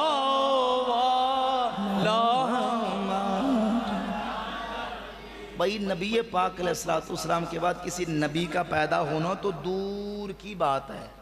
حضور کی ذات اقدس کے بعد کسی نبی کا پیدا ہونا تو وہ تو ناممکن ہے، دور کی بات کا ناممکن ہے، محال ہے، ناممکن ہے۔ توجہ کیجئے، حضور کی ذات اقدس تو وراء الورا، نبی کا پیدا ہونا تو محال اور ناممکن ہے۔ ہمارا ایمان اور عقیدہ ہے کہ قیامت کی صبح تک کوئی صحابی کے مرتبے تک نہیں پہنچ سکتا، کوئی امام حسین کے مرتبے تک پہنچ سکتا ہے، امام حسن کے مرتبے تک پہنچ سکتا ہے، کوئی صدیق اکبر کے مقام تک پہنچ سکتا ہے۔ میں کہتا ہوں حضور کے بلال کے مقام و مرتبے تک کوئی نہیں پہنچ سکتا۔ جس کو اللہ نے صحابیت کا شرف دیا ہے، غیر صحابی کے مقام تک نہیں پہنچ سکتا، نبی کیسے بن سکتا ہے؟ لہذا جو یہ کہتے ہیں کہ نبی پیدا ہو سکتا ہے اور ضرورت ہے، وہ نعوذ باللہ تعالیٰ وہ یہ کہنا چاہتے ہیں کہ حضور کی سیرت میں کوئی کمی ہے، نبی کی تعلیمات میں کوئی کمی ہے، نعوذ باللہ نبی پاک علیہ السلام کے نظام میں کوئی کمی ہے۔ اللہ کے فضل و کرم سے اہل ایمان کا عقیدہ ہے حضور کو اللہ نے ہر چیز عرف و اعلیٰ برتر و بالا دی ہے، آل بھی سب سے افضل، اصحاب بھی سب سے افضل، زمانہ بھی افضل، کتاب بھی افضل، سیرت بھی افضل، صورت بھی افضل، شریعت بھی افضل۔ میرے مصطفیٰ کو اللہ نے امت بھی سب امتوں سے افضل عطا فرمائی، کلمہ بھی افضل، سب۔ حضور اکرم صلی اللہ علیہ وآلہ وسلم کے بعد امت میں سب سے افضل کون ہے، اس بارے میں عقیدہ اہل سنت بیان فرما دیں، کیونکہ اشتہار پہ لکھا تھا کہ سوالات کی نشست بھی ہوگی، گفتگو میری مکمل ہو چکی ہے۔ پہلا سوال یہ ہے تو اس کا جواب مولا علی سے نہ پوچھ لیں، مولا علی پاک سے پوچھ لیں، اور کسی اخباری رپورٹ نہیں، حدیث کی کتاب سے، صحیح بخاری 3671 نمبر حدیث ہے، یاد کر لو حدیث دا نمبر 3671۔ یہی بات مولا علی پاک سے آپ کے بیٹے محمد ابن حنفیہ نے پوچھی، ابو جان یہ بتائیں ای الناس خیر بعد رسول اللہ صلی اللہ علیہ وآلہ وسلم، یہ بتائیں کہ رسول اللہ صلی اللہ علیہ وآلہ وسلم کے بعد سب سے افضل کون شخص ہے؟ تو مولا علی کی زبان پر جس کا نام آیا وہ ابو بکر صدیق۔ قال قلت ثم من، وہ کہتے ہیں میں نے پوچھا پھر ان کے بعد کون ہے؟ فرمایا ان کے بعد عمر بن الخطاب کا مقام ہے۔ یہ کون کہہ رہا ہے؟ مولا علی۔ اور ایک اور روایت اس کے ساتھ ملا دوں، سیدنا مولا علی پاک رضی اللہ تعالیٰ کے والے سے امام اعظم ابو حنیفہ کی سند کے ساتھ، ہمارے امام ابو حنیفہ کی سند کے ساتھ، قاضی ابو یوسف امام ابو حنیفہ کے شاگرد و صاحب اپنی کتاب الاثار میں، کتاب الاثار کے صفحہ 207 حدیث کا نمبر 924 حدیث لے کے آئے۔ ایک شخص نے مولا علی کے سامنے یہ کہہ دیا، یا علی ما رأیت احدا خیرا منکا، یا علی میں نے بڑے بڑے فضیلت والے لوگ دیکھے پر آپ سے افضل میری نگاہ نے آج تک نہیں دیکھا۔ تو مولا علی نے فوراً اسے پوچھا یہ بتا حل رأیت نبی صلی اللہ علیہ وآلہ وسلم، تو نے اللہ کے نبی علیہ السلام کو دیکھا ہے؟ قال اللہ، کہنے لگا نہیں میں نے حضور کو نہیں دیکھا۔ فرمایا حل رأیت ابا بکر و عمر، تو نے ابو بکر عمر کو دیکھا ہے؟ قال اللہ، کہنے لگا نہیں۔ فرمایا لو اخبرتنی انک رأیت النبی صلی اللہ علیہ وآلہ وسلم ضربت عنقک، اگر تو یہ کہہ دیتا کہ میں نے اللہ کے رسول کو دیکھا ہے میں تیری گردن اڑا دیتا، کیونکہ تو نے مجھ سے افضل ہستی اللہ کے رسول کو دیکھا ہے۔ وَلَوْ أَخْبَرْتَنِي أَنَّكَ رَأَيْتَ أَبَا بَكْرَ وَعُمَرَ لَأَوْجَعْتُكَ عُقُوبَةً، اور اگر تو یہ کہہ دیتا کہ میں نے ابو بکر و عمر کو دیکھا ہے میں تجھے پھر بھی سخت سزا دیتا، کیونکہ ابو بکر بھی مجھ سے افضل ہیں، عمر بھی مجھ سے افضل ہیں۔ یہ مولا علی کا عقیدہ، اور یہی صحابہ کا عقیدہ، یہی تابعین کا عقیدہ، یہی غوث پاک کا عقیدہ، یہی داتا علی جویری کا عقیدہ ہے۔ کشف المحجوب شریف میں داتا صاحب لکھتے ہیں صفحہ نمبر 83 اور 85، جب امت کے ولیوں کا تذکرہ ہوا تو داتا علی جویری رحمت اللہ علیہ امت کے ولیوں کا ذکر لکھنے لگے تو امت کا سب سے پہلا ولی فرماتے ہیں منہم شیخ الاسلام وبعد از انبیاء بہترین انام، فرماتے ہیں ان ولیوں میں سے جو امت کا شیخ الاسلام ہے اور نبیوں کے بعد جو سب سے افضل ہے وہ ابو بکر صدیق ہے۔ اور صفحہ 85 پہ لکھتے ہیں وہ صدیق اکبر مقدم ہما خلائق از پس انبیاء و ربا نباشت کے کس قدم پیش بین حد، فرماتے ہیں صدیق اکبر مقدم ہما خلائق از پس انبیاء، نبیوں کے بعد ابو بکر صدیق ساری مخلوق سے افضل ہیں، و ربا نباشت کے کس قدم پیش بین حد، فرماتے ہیں کسی کے لیے جائز اور روا نہیں کہ وہ ابو بکر صدیق سے آگے قدم رکھے۔ یہ کس کا عقیدہ؟ داتا علی جویری کا۔ اور حضور غوث پاک شہنشاہ بغداد رضی اللہ تعالیٰ عنہ طالبین میں لکھتے ہیں صفحہ 157 سے 58 پر، فرماتے ہیں حضور کے 1.25 لاکھ صحابہ میں سے سب سے افضل صحابہ وہ ہیں جو 1400 صحابہ درخت کے نیچے اللہ کے رسول کے ہاتھ پر بیعت کرتے ہیں۔ 1.25 لاکھ میں سے 1400 صحابہ، اور ان 1400 میں سے ان سے بھی زیادہ وہ افضل ہیں جو اسلام کی پہلی جنگ بدر میں شریک ہوئے، 313، اور غوث پاک سرکار فرماتے ہیں 313 میں سے وہ افضل ہیں جو حضرت عمر کے اسلام قبول کرنے پر 40 کی تعداد مکمل ہوئی، اور ان 40 میں سے بھی 10 ان سے بھی افضل ہیں جن کو حضور نے دنیا میں جنت کی بشارت عطا فرمائی، عشرہ مبشرہ، اور ان 10 میں سے 4 وہ ان سے بھی افضل ہیں جن کو خلفائے راشدین کہتے ہیں، اور ان 4 میں سے افضلہم ابو بکر ثم عمر ثم عثمان ثم علی رضی اللہ تعالیٰ عنہم اجمعین، پہلا نمبر ابو بکر صدیق کا، پھر حضرت عمر فاروق، پھر عثمان غنی، پھر مولا علی۔ تو داتا صاحب کا بھی عقیدہ، غوث پاک کا بھی عقیدہ، اور ہم کہتے ہیں چاروں یاری نبی دے عاشقی، کوئی نہیں ہے نا چارہ ورگاؤ نا اس ترتیب یارو پیدا کیتا، نہ جاؤ نثارا برگاؤ، نہ کوئی ہویا تے نہ کوئی ہو سی، نہ چارہ چارہ برگاؤ، آزم شانی صدیق کی دساؤ، ایکو یار ہزارہ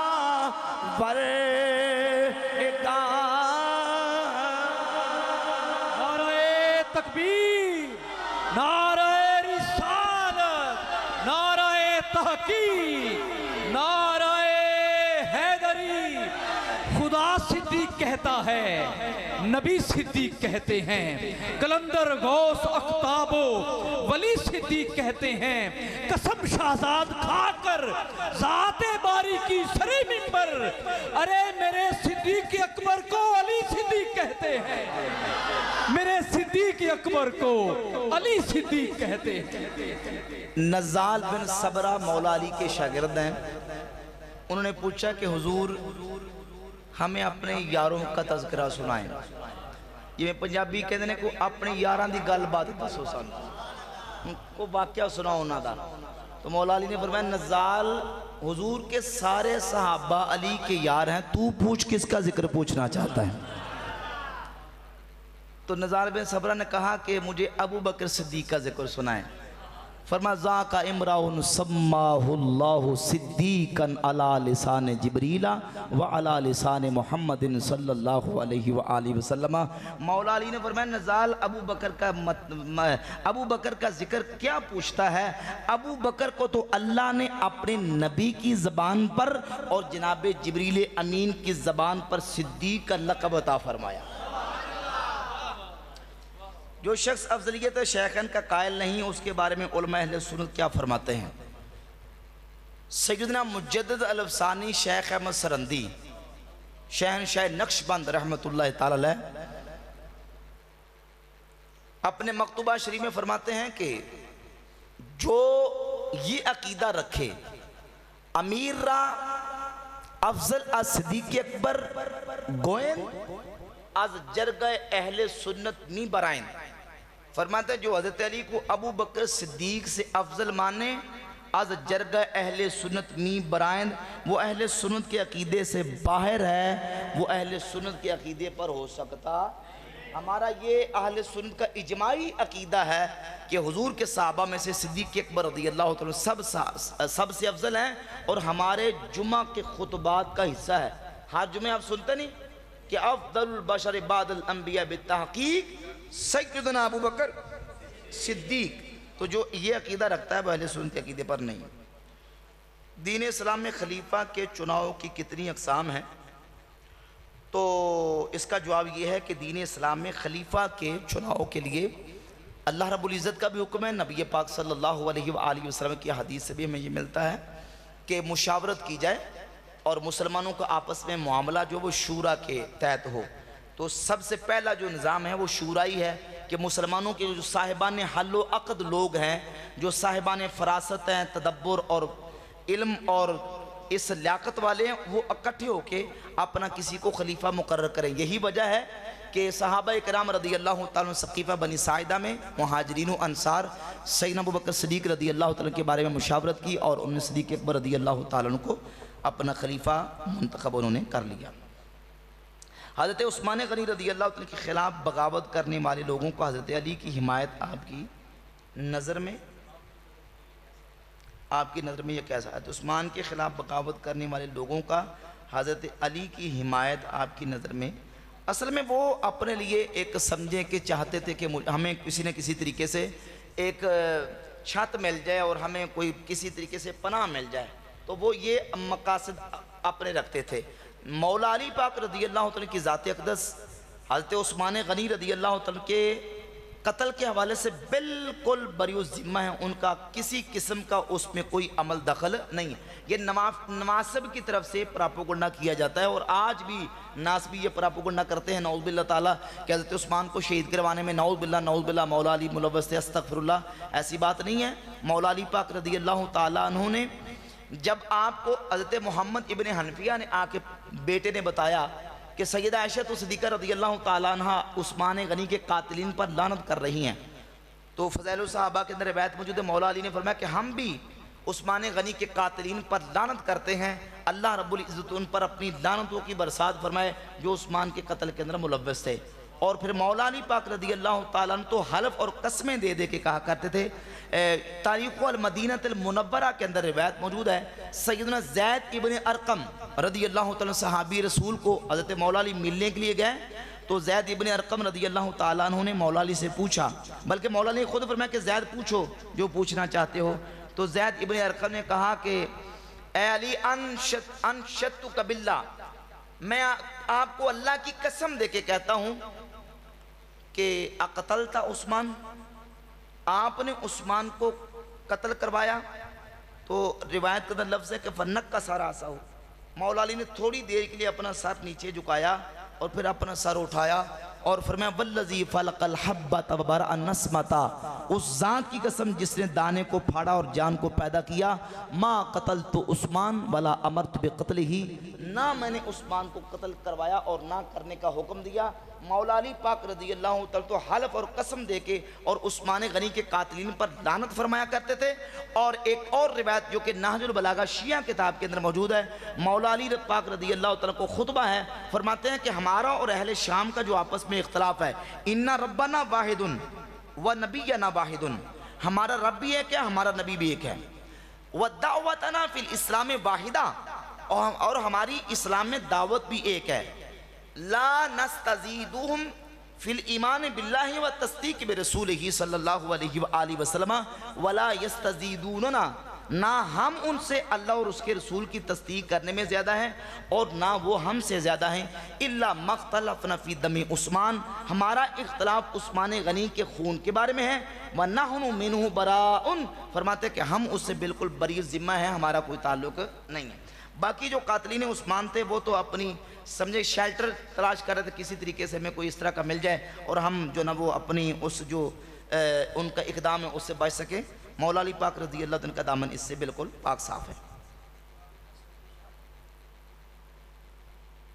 یہ بھی ہو گیا، یہ بھی ہو گیا، یہ بھی ہو گیا، یہ رہ گیا۔ تو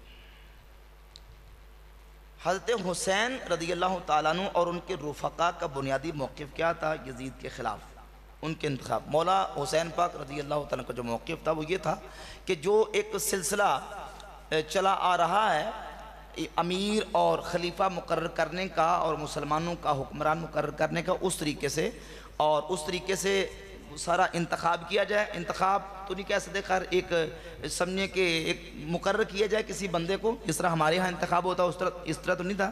وہ جو صاحبان حل و عقد لوگ ہیں وہ جمع ہوں اور مشاورت کریں اور جس کے حق میں فیصلہ دیں اس کو مقرر کیا جائے، تو لہٰذا جو نا وہ طریقہ اختیار کیا جائے، یہ بنیادی طور پہ ان کا اختلاف تھا۔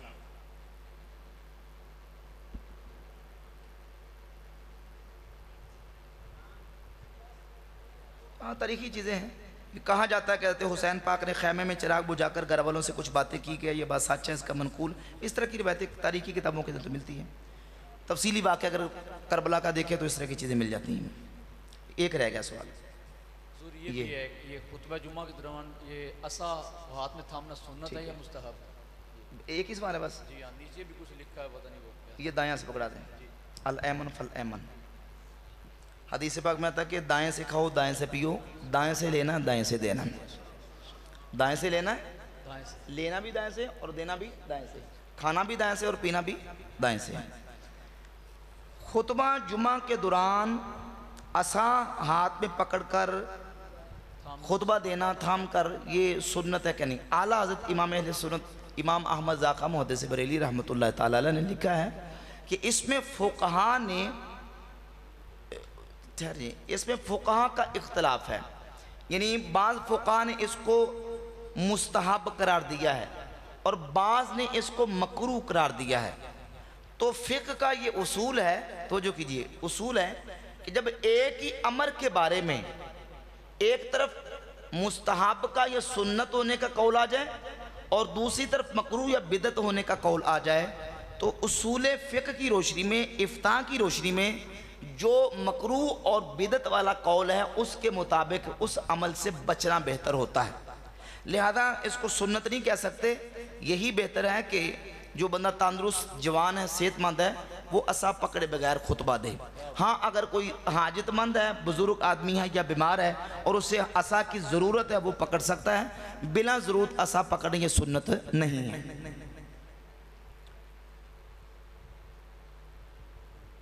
امیر معاویہ رضی اللہ تعالیٰ عنہ نے مولا علی سے جنگ کیوں کی؟ تو صرف امیر معاویہ رضی اللہ تعالیٰ عنہ ہی کا مسئلہ نہیں ہے، بلکہ اس سے پہلے ایک اور جنگ ہو چکی ہے، جنگ جمل، جس میں سیدہ عائشہ صدیقہ ام المؤمنین رضی اللہ تعالیٰ عنہ اور حضرت طلحہ اور حضرت زبیر رضی اللہ تعالیٰ عنہ نبی پاک علیہ السلام کے جلیل القدر اشرم بشرہ بدری صحابہ میں سے ہیں، وہ بھی اس میں شامل تھے۔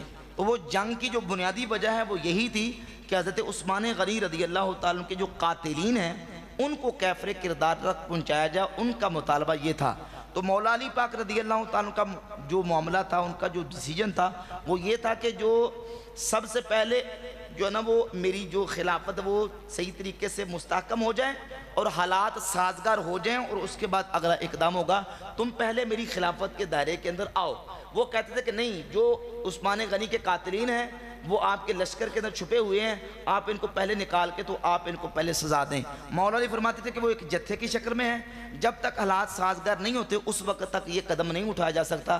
تو یہ بنیادی طور پہ اختلاف ہوا، تو اس کی بنیاد پہ پھر یہ جنگ جمل اور جنگ صفین واقع ہوا۔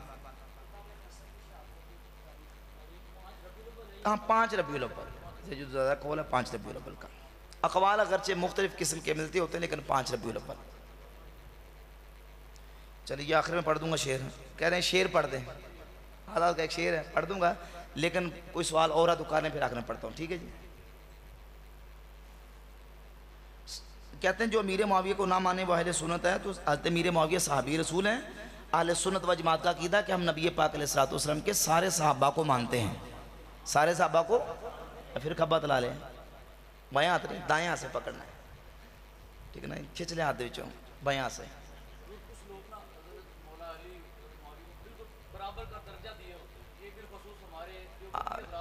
ہمارے تو نہیں وارل، اہل سنت کا یہ عقیدہ نہیں کہ حضرت امیر معاویہ اور حضرت علی کا مرتبہ برابر برابر ہو، کوئی سنی کہے یہ اہل سنت کا نظریہ۔ چونکہ ہم اہل سنت و جماعت بریلوی امام احمد رضا بریلوی کے ماننے والے، امام اہل سنت امام احمد رضا کا محدث بریلی رحمۃ اللہ فرماتے ہیں کہ حضرت امیر معاویہ کی عظمت و شان کا گھوڑا تیز رفتار برق کردار، فرماتے 500 سال تک تیز تیز دوڑتا رہے تو تب بھی مولا علی کی عظمت تک نہیں پہنچ سکتا۔ مولا علی کا مقام و مرتبہ بہت بلند ہے، حضرت امیر معاویہ کا مرتبہ مقام حضرت مولا علی تک نہیں پہنچ سکتا۔ ایک اور مقام پہ لکھتے ہیں، مولا علی کی منقبت لکھی اللہ نے فارسی میں، اس میں ایک شعر لکھا ہے، شعر سمجھیے، شاعر کا تخیل ہوتا ہے اور شاعر نے اپنے انداز سے بات کرنی ہوتی ہے، لفظ ایک ہے اس کے معنی 2 نکلتے ہیں۔ نجم شام، نجم شام، اب نجم کا معنی ہوتا ہے ستارہ، اور شام کا ایک معنی ہوتا ہے صبح و شام والی، صبح شام، صبح کے مقابلے میں شام، ایک شام ہے ملک شام۔ تو اعلیٰ حضرت امام اہل سنت رحمۃ اللہ علیہ لکھتے ہیں، امام فرماتے ہیں کیر صد مولا بمہر تاب ناقت نجم شام، کیر صد مولا بمہر تاب ناقت نجم شام، کو بنور صحبت صبح انور آمدہ۔ سمجھا میں دینا نا سبحان اللہ کہہ دوں۔ اعلیٰ عظیم البرکت فرماتے ہیں یا علی آپ کے دوپہر کے چمکتے سورج کو شام کا ستارہ کیسے پہنچ سکتا ہے؟ اب زوم آنا لفظ ہے، سورج اور ستارہ، اور وہ ستارہ جو شام کا ہے۔ ابھی شام کا ستارے کی روشنی اتنی جو رات گئے ستارہ چمکتا ہے، شام کے ستارے کی اس قدر روشنی نہیں ہوتی۔ کہتے ہیں یا علی آپ کے دوپہر کے چمکتے سورج کو شام کا ستارہ کیسے پہنچ سکتا ہے، اس کی روشنی کیسے پہنچ سکتی ہے؟ گو بنور صحبت او صبح انور آمدہ، اگرچہ وہ بھی نور صحبت سے روشنی کرتا ہے پر انج دی نہیں جویں دوپہر دا سورج کرتا ہے۔ تو پتہ چلا یہ اہل سنت کا عقیدہ نہیں ہے، مولا علی کا مقام و مرتبہ حضرت امیر معاویہ سے بہت بلند و بالا ہے۔ ٹھیک ہو گیا، باقی وہ بات ہو رہی تھی کہ صحابہ کو، ہم سب صحابہ کو مانتے، عزت احترام کرتے ہیں، ہمارا یہ عقیدہ طے شدہ اہل سنت کا ہے۔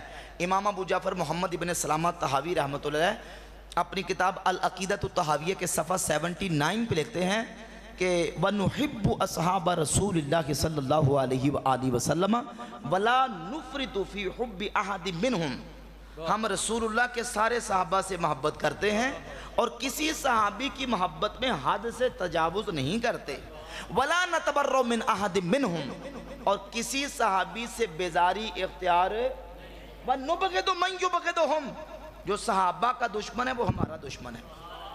ولا بغیر الحق نذکرہم ولا نذکرہم الا بخیر، ہماری زبانیں جب بھی کھلتی ہیں صحابہ کا ذکر خیر کے ساتھ کرتی ہیں۔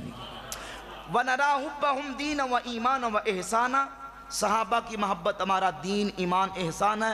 وَبُغْضَهُمْ كُفْرًا وَنِفَاقًا وَطُغْيَانًا، صحابہ کا بغض کفر، منافقت اور سرکشی ہے۔ اللہ تعالیٰ نے جس سے ہمارے سینوں کو پاک رکھا۔ کیا بغیر داڑھی والے کے پیچھے داڑھی والے کی نماز ہو جائے گی؟ مکروہ تحریمی ہے، نماز یعنی فرض ادا ہو جائے گا، لیکن داڑھی منڈے کے پیچھے نماز جو ہے وہ جماعت کے ساتھ مکروہ تحریمی ہے، واجب الاعادہ ہے۔ ٹھیک ہے، نکی ہوئے یا مٹھی سے کم ہو، واجب الاعادہ یہ دوبارہ پڑھیں گے۔ داڑھی منڈا ہو یا شرع سے حد شرع سے داڑھی اس کی کم ہو تو اس کے پیچھے نماز مکروہ تحریمی ہے۔ مسئلہ باغ فتح کو دروازہ گرنے سے حمل ضائع ہونا وضاحت فرمائے، بالکل جھوٹ ہے، بالکل جھوٹ کا پلندہ ہے، روایتاً درایتاً ہر اعتبار سے جھوٹ ہے۔ اتنا بڑا جھوٹ تاریخ کا گھڑا گیا جس کے پلے صداقت کچھ بھی نہیں، عقل نقل ہر طریقے سے باطل ہے۔ اب دیکھیں نا ذرا، یہ جھوٹ گڑا ہے روافظ نے کہ سیدہ فاطمہ الزہرا رضی اللہ تعالی عنہ کی ذات اقدس کہ گھر کا حضرت عمر نے دروازہ توڑ دیا نعوذ باللہ تعالی، اور دروازہ گرا دیا، ان کے ہاں بچے کی ولادت ہونے والی تھی، ان کا بچہ بھی شہید ہو گیا، اور پھر حضرت عمر نے نعوذ باللہ استغفر اللہ ان کو ٹھڈے مارے اور ان کی انسلٹ اور توہین کی، اور یہ بھی لکھا کہ حضرت علی سامنے موجود تھے۔ حیا نہیں آتی، شرم نہیں آتی ایسی باتیں کرتے۔ مولا علی پر کیا شرن، اخلاقاً، عرفاً، غیرتاً کیا یہ ضروری اور واجب نہیں تھا کہ وہ سیدہ پاک رضی اللہ تعالیٰ عنہ کا ہر طریقے سے دفاع کرتے، اپنی بیوی ہونے کے اعتبار سے دفاع کرتے، رسول اللہ کی شہزادی ہونے کے اعتبار سے دفاع کرتے، ایک غیرت کا تقاضا ہے کہ دفاع کرتے۔ مولا علی کے سامنے یہ سارا کچھ ہوا، اور مولا علی پر ابو بکر عمر کی عظمتوں اور شانوں کے گیت بھی گائیں، ایسی بات کبھی مولا علی سے متصور ہو سکتی ہے؟ یہ بالکل جھوٹ کا پلندہ، جھوٹ گڑا گیا۔ اور اس جھوٹ کی ایک اور سمجھے کہ اس کا ایک حوالہ اور دلیل یہ ہے کہ ہاں بچے کی ولادت ہونے والی تھی، بچے کا نام محسن تھا، وہ بچہ بھی شہید ہو گیا، جبکہ اہل سنت کی کتابوں کے اندر مسند احمد بن حنبل کے اندر حدیث موجود ہے کہ نبی پاک علیہ السلام کے ظاہری زمانہ طیبہ میں سیدہ فاطمہ الزہرا کے بیٹے محسن پیدا ہو چکے تھے، حضور نے خود ان کا نام رکھا تھا۔ مولا علی حضور کی بارگاہ میں یا رسول اللہ بیٹا پیدا ہوا، فرمایا علی نام کیا رکھا؟ حضور حرب، فرمایا وہ تو حسن ہے۔ پھر دوسرے بیٹا پیدا ہوئے، علی نام کیا رکھا؟ حضور ان کا نام حرب، فرمایا وہ تو حسین ہے۔ تیسرے بیٹے پیدا ہوئے، حضور بیٹا پیدا ہوا، فرمایا کہ علی نام کیا رکھا؟ حضور ان کا نام بھی حرب، تو میرے آقا نے فرمایا وہ تو محسن ہے۔ محسن یا محسن نبی پاک علیہ السلام نے خود ان کا نام رکھا۔ یہ جھوٹی داستان قصہ گڑا ہے، اس کے پلے کچھ طاقت نہیں۔ بڑی پرچی ہے، بس یہ آخری سوال اور اس کے بعد اجازت۔ یقین جانے کہ میری آتے وقت طبیعت تقریر کرنے والی تھی نہیں، ویسے گلا بھی میرا خراب تھا اور معدے میں تکلیف تھی، لیکن الحمدللہ ساؤنڈ والے بھائی نے اچھا ساؤنڈ چلایا ماشاءاللہ، اور آپ نے بڑے ذوق سے ماشاءاللہ سنا، یہ اور ہمارے میں نے شہر تقریر کا کر بڑا ہی اچھا، بڑا عمدہ ساؤنڈ ہے ماشاءاللہ۔ یہ پرسوں چوتھ کی بات ہے، یہ ایک ہفتے کے دوران کی بات ہے۔ فیصل آباد ایک علاقے میں گیا تقریر کرنے کے لیے، تو بیٹھتے ہی اس بندے نے پتہ نہیں کیا کیا کہ وہ اتنا زور میرا لگا، 2 دن کا مجھے نیندرا بھی تھا، تھکاوٹ بھی، بہاولپور سے آ رہا تھا، تو اب وہ کہہ رہے ہیں میرا برینڈ کا ساؤنڈ ہے، برینڈ کا ساؤنڈ ہے، برینڈ کا ساؤنڈ ہے، تو یہ دیکھیں یہ برینڈ کا ہے یا نہیں ہے، لیکن چلانے والا اپنا حق ادا کر تو صحیح چل جاتا ہے۔ اور مسجد کے اندر تھا، وہ کہہ رہا ہے میرا برینڈ کا، جی وہ تھا بھی ویسے ہوگا برینڈ کا، لیکن بات یہ کہ وہ چلانا بھی تو آتا ہوگا نا۔ وہ بعض کا یہ ہوتا ہے کہ ڈبے بچاتے ہیں اپنے، کہ کہیں وہ تھوڑا سا زیادہ زور سے پڑھ دیں گے تو کہیں ڈبہ پھٹ نہ جائے گا، یار پھٹ جائے گا تو پیسے لے لیں اگلے سے، میرا نقصان ہو گیا ہے، لیکن اگلے بندے کا تو نقصان نہ کرے۔ اب یقین جانے کہ مسلسل ابھی ایک دن بھی فارغ نہیں ہے، روزانہ محفلیں اور روزانہ جانا ہے، 2 ایک 2 3 بیانات ہیں، اور ایک جگہ پہ اگر گلا خراب ہو جائے تو پھر سمجھیں کہ سارا مہینہ جو وہ گزر جاتا ہے تکلیف میں اور اس طرح دقت میں گزرتا ہے۔ پھر حضور ان پروگرام سے ہٹ کر پھر جیلمی کے خلاف بھی برسرے پیکار وہ ہیں۔ ابھی ریکارڈنگ کروا کے بیان اپلوڈ کر کے میں آیا ہوں، ایک بیان ریکارڈ کروایا اور اس کی ساری تیاری کروا کے اپلوڈ کر کے پھر اوکے کر کے پھر میں چلا ہوں۔ میں نے عدنان بھائی سے کہا تھا کہ مجھے اپنا ایگزیکٹ ٹائم بتایا، میں اس ٹائم پہ انشاءاللہ پہنچوں گا، لیکن میری مصروفیت ہوتی میں نے وہ پورا کرنی ہوتی ہیں. چلے بہرحال اللہ تعالیٰ ان کو جزائے خیر دے. یہ مصرع لکھا تھا کہ 18,000 جو عالم ہا اگے حسین دے مرد، اس طرح کا لکھا ہے. اس سے کیا مراد ہے؟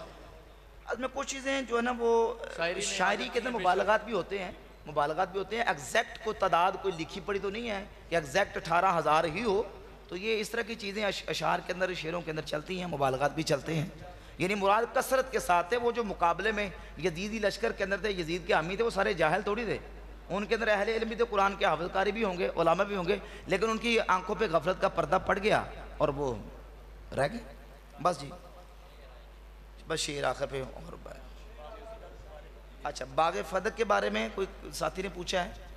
اب بات تو لمبی ہے باغ فدق والی، ویسے اس پر میں نے مکمل ایک بیان ریکارڈ کروایا، اپلوڈ کیا ہوا ہے، وہ سن لیں. تو کوئی ٹو دی پوائنٹ بات پوچھنی تو پوچھ لیں، میں بتا دیتا ہوں. آپ نے سوال لکھا باغ فدق والا؟ جی جی جی.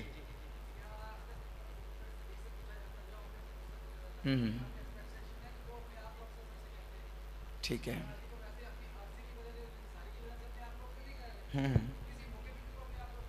ٹھیک ہے.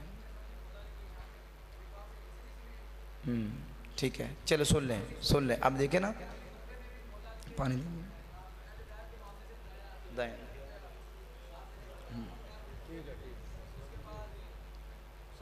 کرنے دیں، کریں کھول کے بات کریں.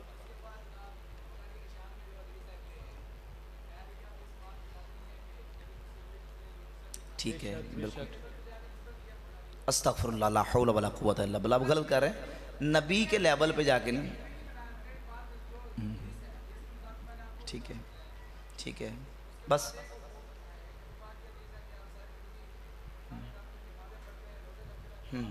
ٹھیک ہے، بالکل. بے شک جو نبی کریم علیہ السلام کی اہل بیت کا دل میں بغض رکھتا ہے. آپ سوال پورا کر لیں.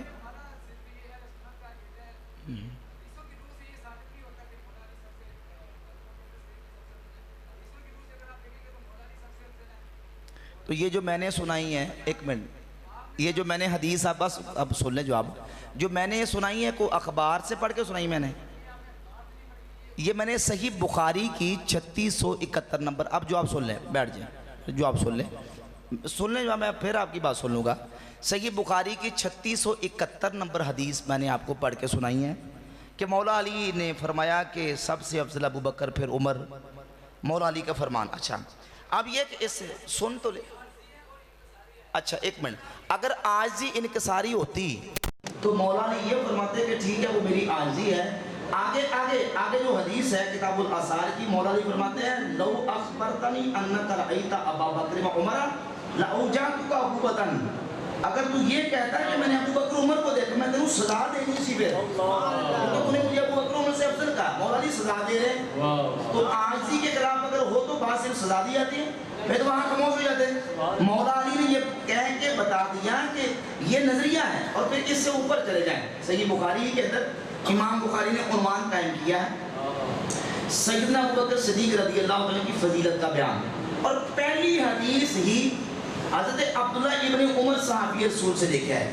عبداللہ ابن عمر کہتے ہیں کہ نبی پاک علیہ السلام کے زمانے میں کنا نخیر، ہم سب سے افضل کرا دیتے تھے پہلے ابو بکر صدیق کو، پھر عمر فاروق کو، پھر عثمان غنی کو.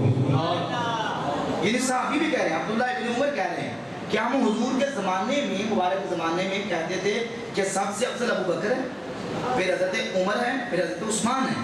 اور پھر آگے چلیے کہ المعجم الکبیر طبرانی کے اندر ہے کہ نبی پاک علیہ السلام جب یہ سنتے تو حضور اس کا انکار نہیں فرماتے تھے. اچھا، اس کے بعد ایک اور حدیث لے ہیں ابن ماجہ کے اندر، المصدق لصحیحین کے اندر، اور یہ حدیث صحیح ہے. نبی پاک علیہ السلام نے فرمایا اقتدوا باللذین من بعدی ابی بکر و عمر. آپ نے کہا کہ نبی پاک علیہ السلام نے خطبہ میں فرمایا کہ میری اہل بیت کا ذکر کون نہیں کرتا. ہم کہتے ہیں کہ دیکھیے نبی پاک علیہ السلام نے جو اپنے بعد حضور نے وصیت کی، اہل بیت کی وصیت بھی کی ہے، اور حضور نے صحابہ کی وصیت بھی کی ہے. ابھی نکالیں جامع ترمذی 2165 نمبر حدیث ہے کتاب الفتن کے اندر، 2165 نمبر، اور حدیث کے راوی حضرت عمر فاروق رضی اللہ عنہ فرماتے ہیں کہ نبی پاک علیہ السلام نے جس جگہ پہ آج میں کھڑے ہو کے خطبہ دے رہا ہوں، حضور نے خطبہ دیا اور فرمایا اوصیکم باصحابی، لوگوں میں تمہیں اپنے صحابہ کی وصیت کرتا ہوں، ثم الذین یلونہم، پھر وہ جو ان کے ساتھ ملے ہوئے ہیں، ثم الذین یلونہم، پھر وہ جو ان کے ساتھ ملے ہوئے ہیں۔ نبی پاک علیہ السلام نے اپنے صحابہ کی وصیت بھی کی۔ ابن ماجہ کی حدیث ہے اقتدوا باللذین من بعد ابی بکر و عمر، میرے بعد ابو بکر و عمر کی پیروی کرنا، حضور نے یہ بھی فرمایا۔ صحیح بخاری کی حدیث ہے نبی پاک علیہ السلام کی بارگاہ میں ایک عورت آئی، حضور یہ مسئلہ ہے، آپ نے فرمایا کل لانا، کہ حضور میں کل لاؤں اور آپ کو نہ پاؤں تو پھر فرمایا اِلَّمْ تَجِدِينِ فَأْتِ أَبَا بَكْرَ، اگر کل مجھے نہ پائیں تو ابو بکر کے پاس آ جانا۔ نبی پاک علیہ السلام نے اپنی ظاہری حیات طیبہ میں فرمایا مرو ابا بکر فلیصلی بالناس، بخاری مسلم کی متفق حدیث ہے، فرمایا کہ لوگوں ابو بکر کو کہو کہ میرے مصلی پہ کھڑا ہو کے نماز پڑھائے۔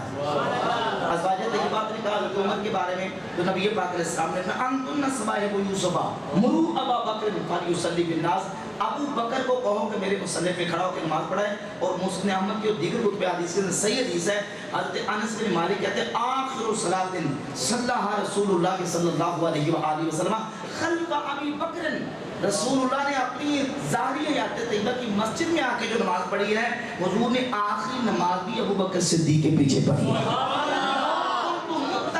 خلیلا غیر ربی لاتخذت ابا بکر خلیلا، اگر میں خدا کے علاوہ کسی کو اپنا خلیل بناتا تو ابو بکر۔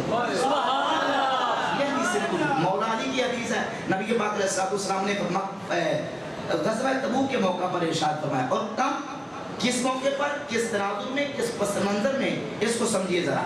حضور تبوک پہ جانے لگے، صحابہ کو تیار کیا، مولا علی نے حضور کی بارگاہ میں عرض کی یا رسول اللہ صلی اللہ علیہ وسلم میں جنگجو آدمی ہوں اور میں جنگوں میں شریک ہوتا رہا، آپ مجھے اب تو خلیفونی فی النساء والصبیان، آپ مجھے بچوں اور عورتوں پہ پیچھے چھوڑ کے جا رہے ہیں۔ تو رسول اللہ صلی اللہ علیہ وآلہ وسلم نے فرمایا اما ترضی ان تکون منی بمنزلۃ ہارون من موسیٰ، علی کیا تو اس بات پہ راضی نہیں کہ تجھے میرے ساتھ وہ نسبت ہے جو ہارون علیہ السلام کو موسیٰ علیہ السلام کے ساتھ، ہاں مگر میرے باپ کو نبی نہیں۔ حضور نے نفی فرما دی۔ اچھا اب یہ تمثیل ہے، تمثیل بعض اوقات ہوتی ہے مثال من کل الوجوہ اور بعض اوقات ہوتی من بعض الوجوہ۔ یہاں نبی پاک علیہ السلام نے مولا علی کو حضرت ہارون علیہ السلام کے ساتھ تشبیہ کیوں دی؟ صرف یہاں حضرت ہارون علیہ السلام کے ساتھ دی، اور دوسری حدیث میں فرمایا کہ اے علی فی کا مثل من عیسیٰ، تیری ایک مثال عیسیٰ علیہ السلام کے ساتھ ہے، وہاں عیسیٰ علیہ السلام کے ساتھ تشبیہ دی، یہاں ہارون علیہ السلام کے ساتھ تشبیہ دی۔ کیوں؟ کس وجہ سے؟ وہ وجہ کیا ہے؟ جیسے وہ وجہ عیسیٰ علیہ السلام کے ساتھ مثال دینے کی تھی، وہ یہ تھی کہ عیسیٰ علیہ السلام کے بارے میں دو طرح کے لوگ، ایک محبت میں غلو کرنے والے اور ایک ان کی عداوت میں آگے بڑھ جانے والے۔ مولا علی فرماتے ہیں یہلک فی رجلان، میرے بارے میں دو طرح کے لوگ تباہ و برباد اور ہلاک ہو جائیں گے، محب مفرط یقرضنی بما لیس فی، میری محبت ہے مجھے میری حد سے بڑھانے والا، اور مبغض یحملہ شنعانی علی عبادانی، اور میرے بغض و عداوت میں مجھے میرے مقام سے بٹانے والا۔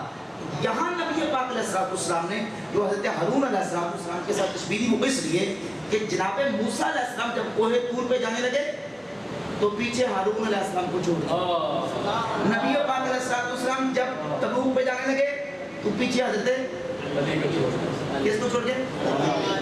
اچھا حضرت علی کو مسجد کا امام نہیں بنایا، جمعے کا خطبہ سپرد نہیں فرمایا، مسجد کی امامت سپرد نہیں فرمائی، جب مسجد میں نماز پڑھانے کا معاملہ سپرد کیا تو ایک نبینا صحابی ہیں عبداللہ ابن ام مکتوم رضی اللہ تعالیٰ، حضور نے امامت ان کو سونپ دی، اور گھر کے معاملات اور بچوں کو سنبھالنا، حدیث کا لفظ اتخلفنی فی النساء والصبیان، فی النساء والصبیان، حضور عورتوں اور بچوں پہ آپ مجھے چھوڑ کے جا رہے ہیں، تو نبی پاک علیہ السلام نے اس مقام پہ فرمایا کہ تمہیں میرے ساتھ وہ نسبت ہے جو ہارون علیہ السلام کو موسیٰ علیہ السلام کے ساتھ تھی.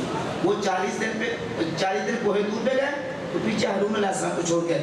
میں تبوک پہ جا رہا ہوں تو پیچھے آپ کو چھوڑ کے جا رہا ہوں. تو یہ تشبیہ من بعض الوجوہ ہے, من کل الوجوہ ہو ہی نہیں سکتی, کیونکہ وہاں موسیٰ علیہ السلام بھی نبی اور ہارون علیہ السلام بھی نبی. نبی کو چھوڑ کے جا رہے ہیں, اور یہاں نبی اپنے ولی یعنی اپنے بھائی کو چھوڑ کے جا رہے ہیں. اور پھر یہ کہ موسیٰ علیہ السلام کے وصال کے بعد ہارون علیہ السلام موسیٰ علیہ السلام کے نائب اور جانشین نہیں بنے. کیوں؟ اس لیے کہ ہارون علیہ السلام موسیٰ علیہ السلام کی زندگی میں ہی فوت ہو چکے تھے, بلکہ ان کے نائب اور ان کے خلیفہ یوشع بن نون بنے. اب وہ تمثیل پوری نہیں اتر رہی, تو وہ جو تمثیل اور تشبیہ ہے وہ من بعض الوجوہ ہے. وہ اس جہت سے ہے کہ جیسے ہارون علیہ السلام کو موسیٰ علیہ السلام کوہ طور پہ جاتے چھوڑ گئے, میں تمہیں تبوک پہ جاتے چھوڑ رہا ہوں. یہاں مولا علی کی عظمت بھی ہے, شان بھی ہے, لیکن نبوت والی نسبت یا نبوت والا مقام نعوذ باللہ نہیں ہے. حضور نے اس کی خود نفی فرما دی. ہاں اس میں عظمت ہے مولا علی پاک رضی اللہ عنہ کی کہ نبی پاک علیہ السلام نے یہ من بعد الوجوہ آپ کو ہارون علیہ السلام کے ساتھ تشبیہ کی. نبوت کے حساب سے بات کی ہے, خلافت کے حساب سے بات کی ہے, میں نے بات کی ہے تفسیریت کے حساب سے. بات سمجھ میں آ گئی ہے, سمجھ میں آ گئی. آپ لے کے اور سائڈ پہ چلے گئے, آپ خلافت کی طرف لے گئے ہیں, آپ نبوت کی طرف لے گئے ہیں. ٹھیک ہے, بات تفسیریت کی ہے, اصحاب کرام ہے. ٹھیک ہے, خلافت اور نبوت کی بات نہیں کی. کریں کھل کے بات کریں آپ, میں بولو اس سے کیا ثابت ہوا کہ حضرت علی ابو بکر سے افضل ثابت ہو گئے؟ مولا علی نے اسلام کے بارے میں بھی بات کی جس کا میں مولا علی ہے. اچھا, اس میں کیا حضرت ابو بکر صدیق رضی اللہ عنہ یار سنیں بات نہیں, اس میں کیا مولا علی حضرت ابو بکر صدیق. اچھا ایک منٹ, مولا کا یہاں کیا معنی ہے؟ دوست رہنا. دوست, تو یقیناً مولا علی سارے دوست آپ کہیں گے تو دوست نہیں, سردار, کیونکہ نبی کسی صحابی کے دوست نہیں, وہ ایک سردار ہیں. ٹھیک ہے, اچھا ایک منٹ ذرا تھوڑا سا ٹھنڈے دل سے سوچیں, ٹھنڈے دل سے. ہم نے کون سا پاگل ہے, ہم نے تو جواب دینا الحمدللہ. بات یہ ہے کہ مولا علی سارے مومنین کے مولا ہیں. نبی پاک علیہ السلام نے ان کو مولا قرار دیا. آپ کہتے ہیں مولا کا معنی سردار, یہاں مولا کا معنی آپ سردار لے رہے ہیں. چلیں 2 منٹ کے لیے اس کا معنی مولا کا سردار لیا جائے تو مولا علی حضور کے وصال کے بعد مومنین کے سردار تھے یا حضور کی ظاہری حیات طیبہ میں بھی سردار تھے؟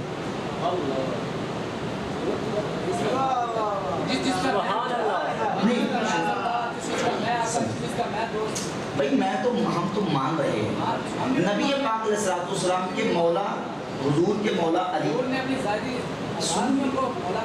میں وہی کہہ رہا ہوں کہ مولا کا معنی کرے نا, کہ مولا کا معنی کیا آقا کریں گے, سردار کریں گے, حکمران کریں گے, فرمانروا کریں گے یا محبوب کریں گے؟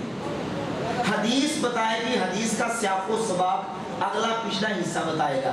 نبی پاک علیہ السلام نے بات یہاں سے شروع کی ہے, صحابہ الستو اولا بکم من انفسکم, کیا میں تمہیں تمہاری جانوں سے زیادہ محبوب و پیارا نہیں؟ قالوا بلا, کہا کیوں نہیں؟ فرمایا من کنت مولاہ فہذا علی مولاہ اللہم بالی من بالاہ و عادی من عاداہ, جس کا میں مولا ہوں اس کا علی مولا ہے. یا اللہ جو علی سے محبت کرے تو بھی اس سے محبت کرے. سبحان اللہ, پہلے بھی محبت کی بات اور مولا کے بعد بھی محبت کی بات. یہ مولا کا سیاق و سباق بتاتا ہے. یہاں مولا محبوب کے معنی میں, اولا بالمحبت کے معنی میں ہے, اولا بالتصرف یعنی حاکم کے معنی میں نہیں ہے, اور حاکم کے معنی میں ہو بھی نہیں سکتا. آپ کہیں گے وہ کیسے؟ حاکم کے معنی میں ہو بھی نہیں سکتا, وہ کیسے؟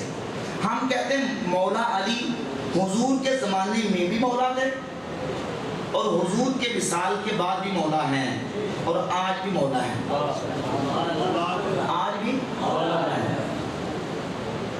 اگر مولا کا معنی آقا یا سردار لیا جائے, حضرت علی حضور کے بھی مولا ہیں. کس معنی میں؟ محبوب کے معنی میں. کس معنی میں؟ بولو نا, کس معنی میں؟ محبوب. مولا نعوذ باللہ آقا کے معنی میں نہیں, محبوب کے معنی میں. محبوب کے معنی میں جیسے نبی پاک علیہ السلام نے حضرت زید بن حارثہ رضی اللہ عنہ کو کہا انت اخونا و مولانا، صحیح بخاری کی حدیث ہے، اے زید تم ہمارے بھائی ہو اور ہمارے مولا ہو۔ کیا کہا؟ مولا۔ حضرت زید رسول اللہ کے مولا، بایمانہ کے محبوب، انت اخونا و مولانا، مولا علی حضور کے بھی مولا، محبوب کے معنی میں۔ اب اگر معنی لو سردار والا تو حضور کی ظاہری حیات طیبہ میں مولا علی حضور کے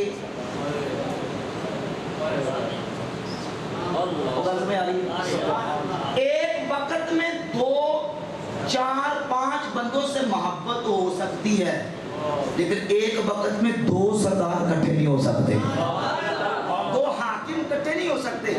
جب رسول اللہ حاکم موجود ہے صلی اللہ علیہ وآلہ وسلم، تو حضور کی موجودگی میں کوئی دوسرا حاکم ہو، کوئی دوسرا آقا ہو، یہ نہیں ہو سکتا۔ مولا علی حضور کی ظاہری حیات طیبہ میں بھی مولا تھے اور حضور کے وصال کے بعد بھی مولا ہے۔ جن معنوں میں حضور کی ظاہری حیات طیبہ میں مولا تھے، انہی معنوں میں آج مولا ہیں۔ ظاہری حیات طیبہ میں بھی مولا تھے محبوب کے معنی میں، اور آج بھی مولا ہے محبوب کے معنی میں۔ معنی سب نعرہ حیدری، سردار والا معنی یہاں نہیں بنتا، سردار والا معنی بنائیں گے تو پھر بات کہاں تک چلی جائے گی؟ ٹھیک ہے، یہ شعر ساتھی نے کہا، پڑھ دیتا ہوں ذرا محبت سے سنیے گا۔ باغ فدق، لفظ فدق فا کے اوپر زبر ہے، گروہ فرمانے کے باغ فدق۔ کہاں سے شروع کروں کہاں ختم کروں؟ کم از کم 10 منٹ تو لگیں گے۔ ہاں جی جی ٹھیک ہے، مختصر سنیں۔ دیکھیں مختصر یہ کہ باغ فدق نبی پاک صلی اللہ علیہ وآلہ وسلم کو 7 ہجری خیبر کے یہودیوں کی طرف سے باغوں کا ایک سمجھے کہ درخت باغ سے دیے گئے مال فے کے طور پر۔ سورۃ الحشر کی آیت نمبر 6 7 8 9 10 یہ آپ تلاوت کر لیں۔ ان آیات میں اللہ تعالیٰ نے جو نبی علیہ الصلوۃ والسلام کو مال فے ملتا ہے، بغیر جنگ کی یہ مال ملے، اس کا مصرف بتا دیا کہ آپ نے اس مال کو اللہ کی راہ میں اپنے قریبیوں، اللہ کی راہ میں اپنی ذات کے لیے، قریبیوں کے لیے، غریبوں مسکینوں، ان ساروں کا مصرف بتا دیے کہ آپ نے اس کو اس مقام پہ خرچ کرنا ہے۔ نبی پاک علیہ الصلوۃ والسلام اپنی ظاہری حیات طیبہ میں اس کو اسی طریقے سے خرچ کرتے رہے۔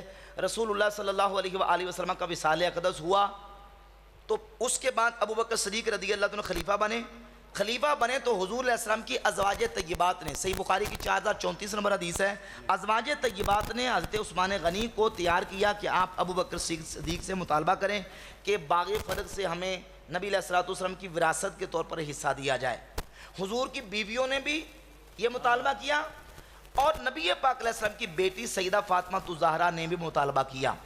اب اس کے بعد کیا ہوا، ابو بکر صدیق رضی اللہ عنہ کے پاس حدیث تھی رسول اللہ سے سنی ہوئی، صحیح بخاری مسلم کے اندر موجود، اور شیعہ کی کتاب الاصول من الکافی کے اندر موجود ہے۔ امام جعفر صادق اس روایت کے راوی ہیں، مضمون ملتا جلتے ہیں۔ نبی پاک علیہ الصلوۃ والسلام نے فرمایا، ہم نبیوں کا گروہ، ہم کسی کو اپنا وارث نہیں بناتے، ہم جو چھوڑ کے جاتے ہیں وہ امت کے لیے صدقہ ہوتا ہے۔ ابو بکر صدیق نے یہ حدیث بیان کر دی۔ جب حدیث بیان کی، ازواج طیبات بھی خاموش ہو گئیں اور سیدہ فاطمہ الزہرا بھی خاموش ہو گئیں۔ حوالہ اس کا یہ ہے کہ امام ابو زید عمر بن شبہ کی کتاب تاریخ المدینہ المنورہ، امام بخاری مسلم کے ہم عصر اور ان کے زمانے کے محدث اور امام ہیں، انہوں نے اپنی کتاب تاریخ المدینہ المنورہ میں روایت نقل کی، لم تکلمہ فی ذالک المال، سیدہ فاطمہ الزہرا نے دوبارہ اس مال کے بارے میں ابو بکر صدیق سے کلام نہیں کیا، یعنی دوبارہ بات ہی نہیں کی کہ کہا کہ مجھے دے، بات ختم ہوگی۔ جیسے ازواج طیبات خاموش ہوگی ویسے ہی سیدہ فاطمہ الزہرا بھی خاموش ہوگی اور معاملہ ختم ہو گیا، اگر اس روایت تک بات رہے۔ لیکن روافض نے اس کو افسانہ بنا کے پیش کیا۔ انہوں نے کہا کہ وہ خلیفہ کے دربار میں گئیں، 3 گھنٹے کھڑی رہیں اور نعوذ باللہ ان کو دھکے مار کے نکالا گیا۔ باقی آگے جھوٹی داستانیں۔ یہ یاد رکھے، نہ وہاں کوئی باقاعدہ کوئی اسمبلی ہال تھا، نہ کوئی وہاں وزیر اعظم ہاؤس تھا، نہ وہاں کوئی عمارتیں، نہ وہاں کوئی بلڈنگیں۔ حضور کے وصال اقدس کے بعد ابو بکر صدیق حضور کے مصلی پہ کھڑے ہو کے نماز پڑھاتے تھے، حضور کے ممبر پہ بیٹھ کے اب خطبہ دیا کرتے تھے اور وہی مسلمانوں کے مقدمات کے فیصلے فرمایا کرتے تھے۔ سیدہ پاک نے بھی مطالبہ ایسے ہی کیا جیسے حضور کی بیویوں نے کیا، جو حضور کی بیویوں کو جواب ملا وہی سیدہ پاک کو جواب ملا۔ مسئلہ ختم ہو گیا. اس کے بعد روافض نے اپنی طرف سے افسانہ بنا لیا. جو انہوں نے گڑا اور افسانہ بنایا اس کا حقیقت کے ساتھ کوئی تعلق نہیں. امام فرماتے ہیں مجرم بلائے آئے ہیں جاؤ کہیں گواہ.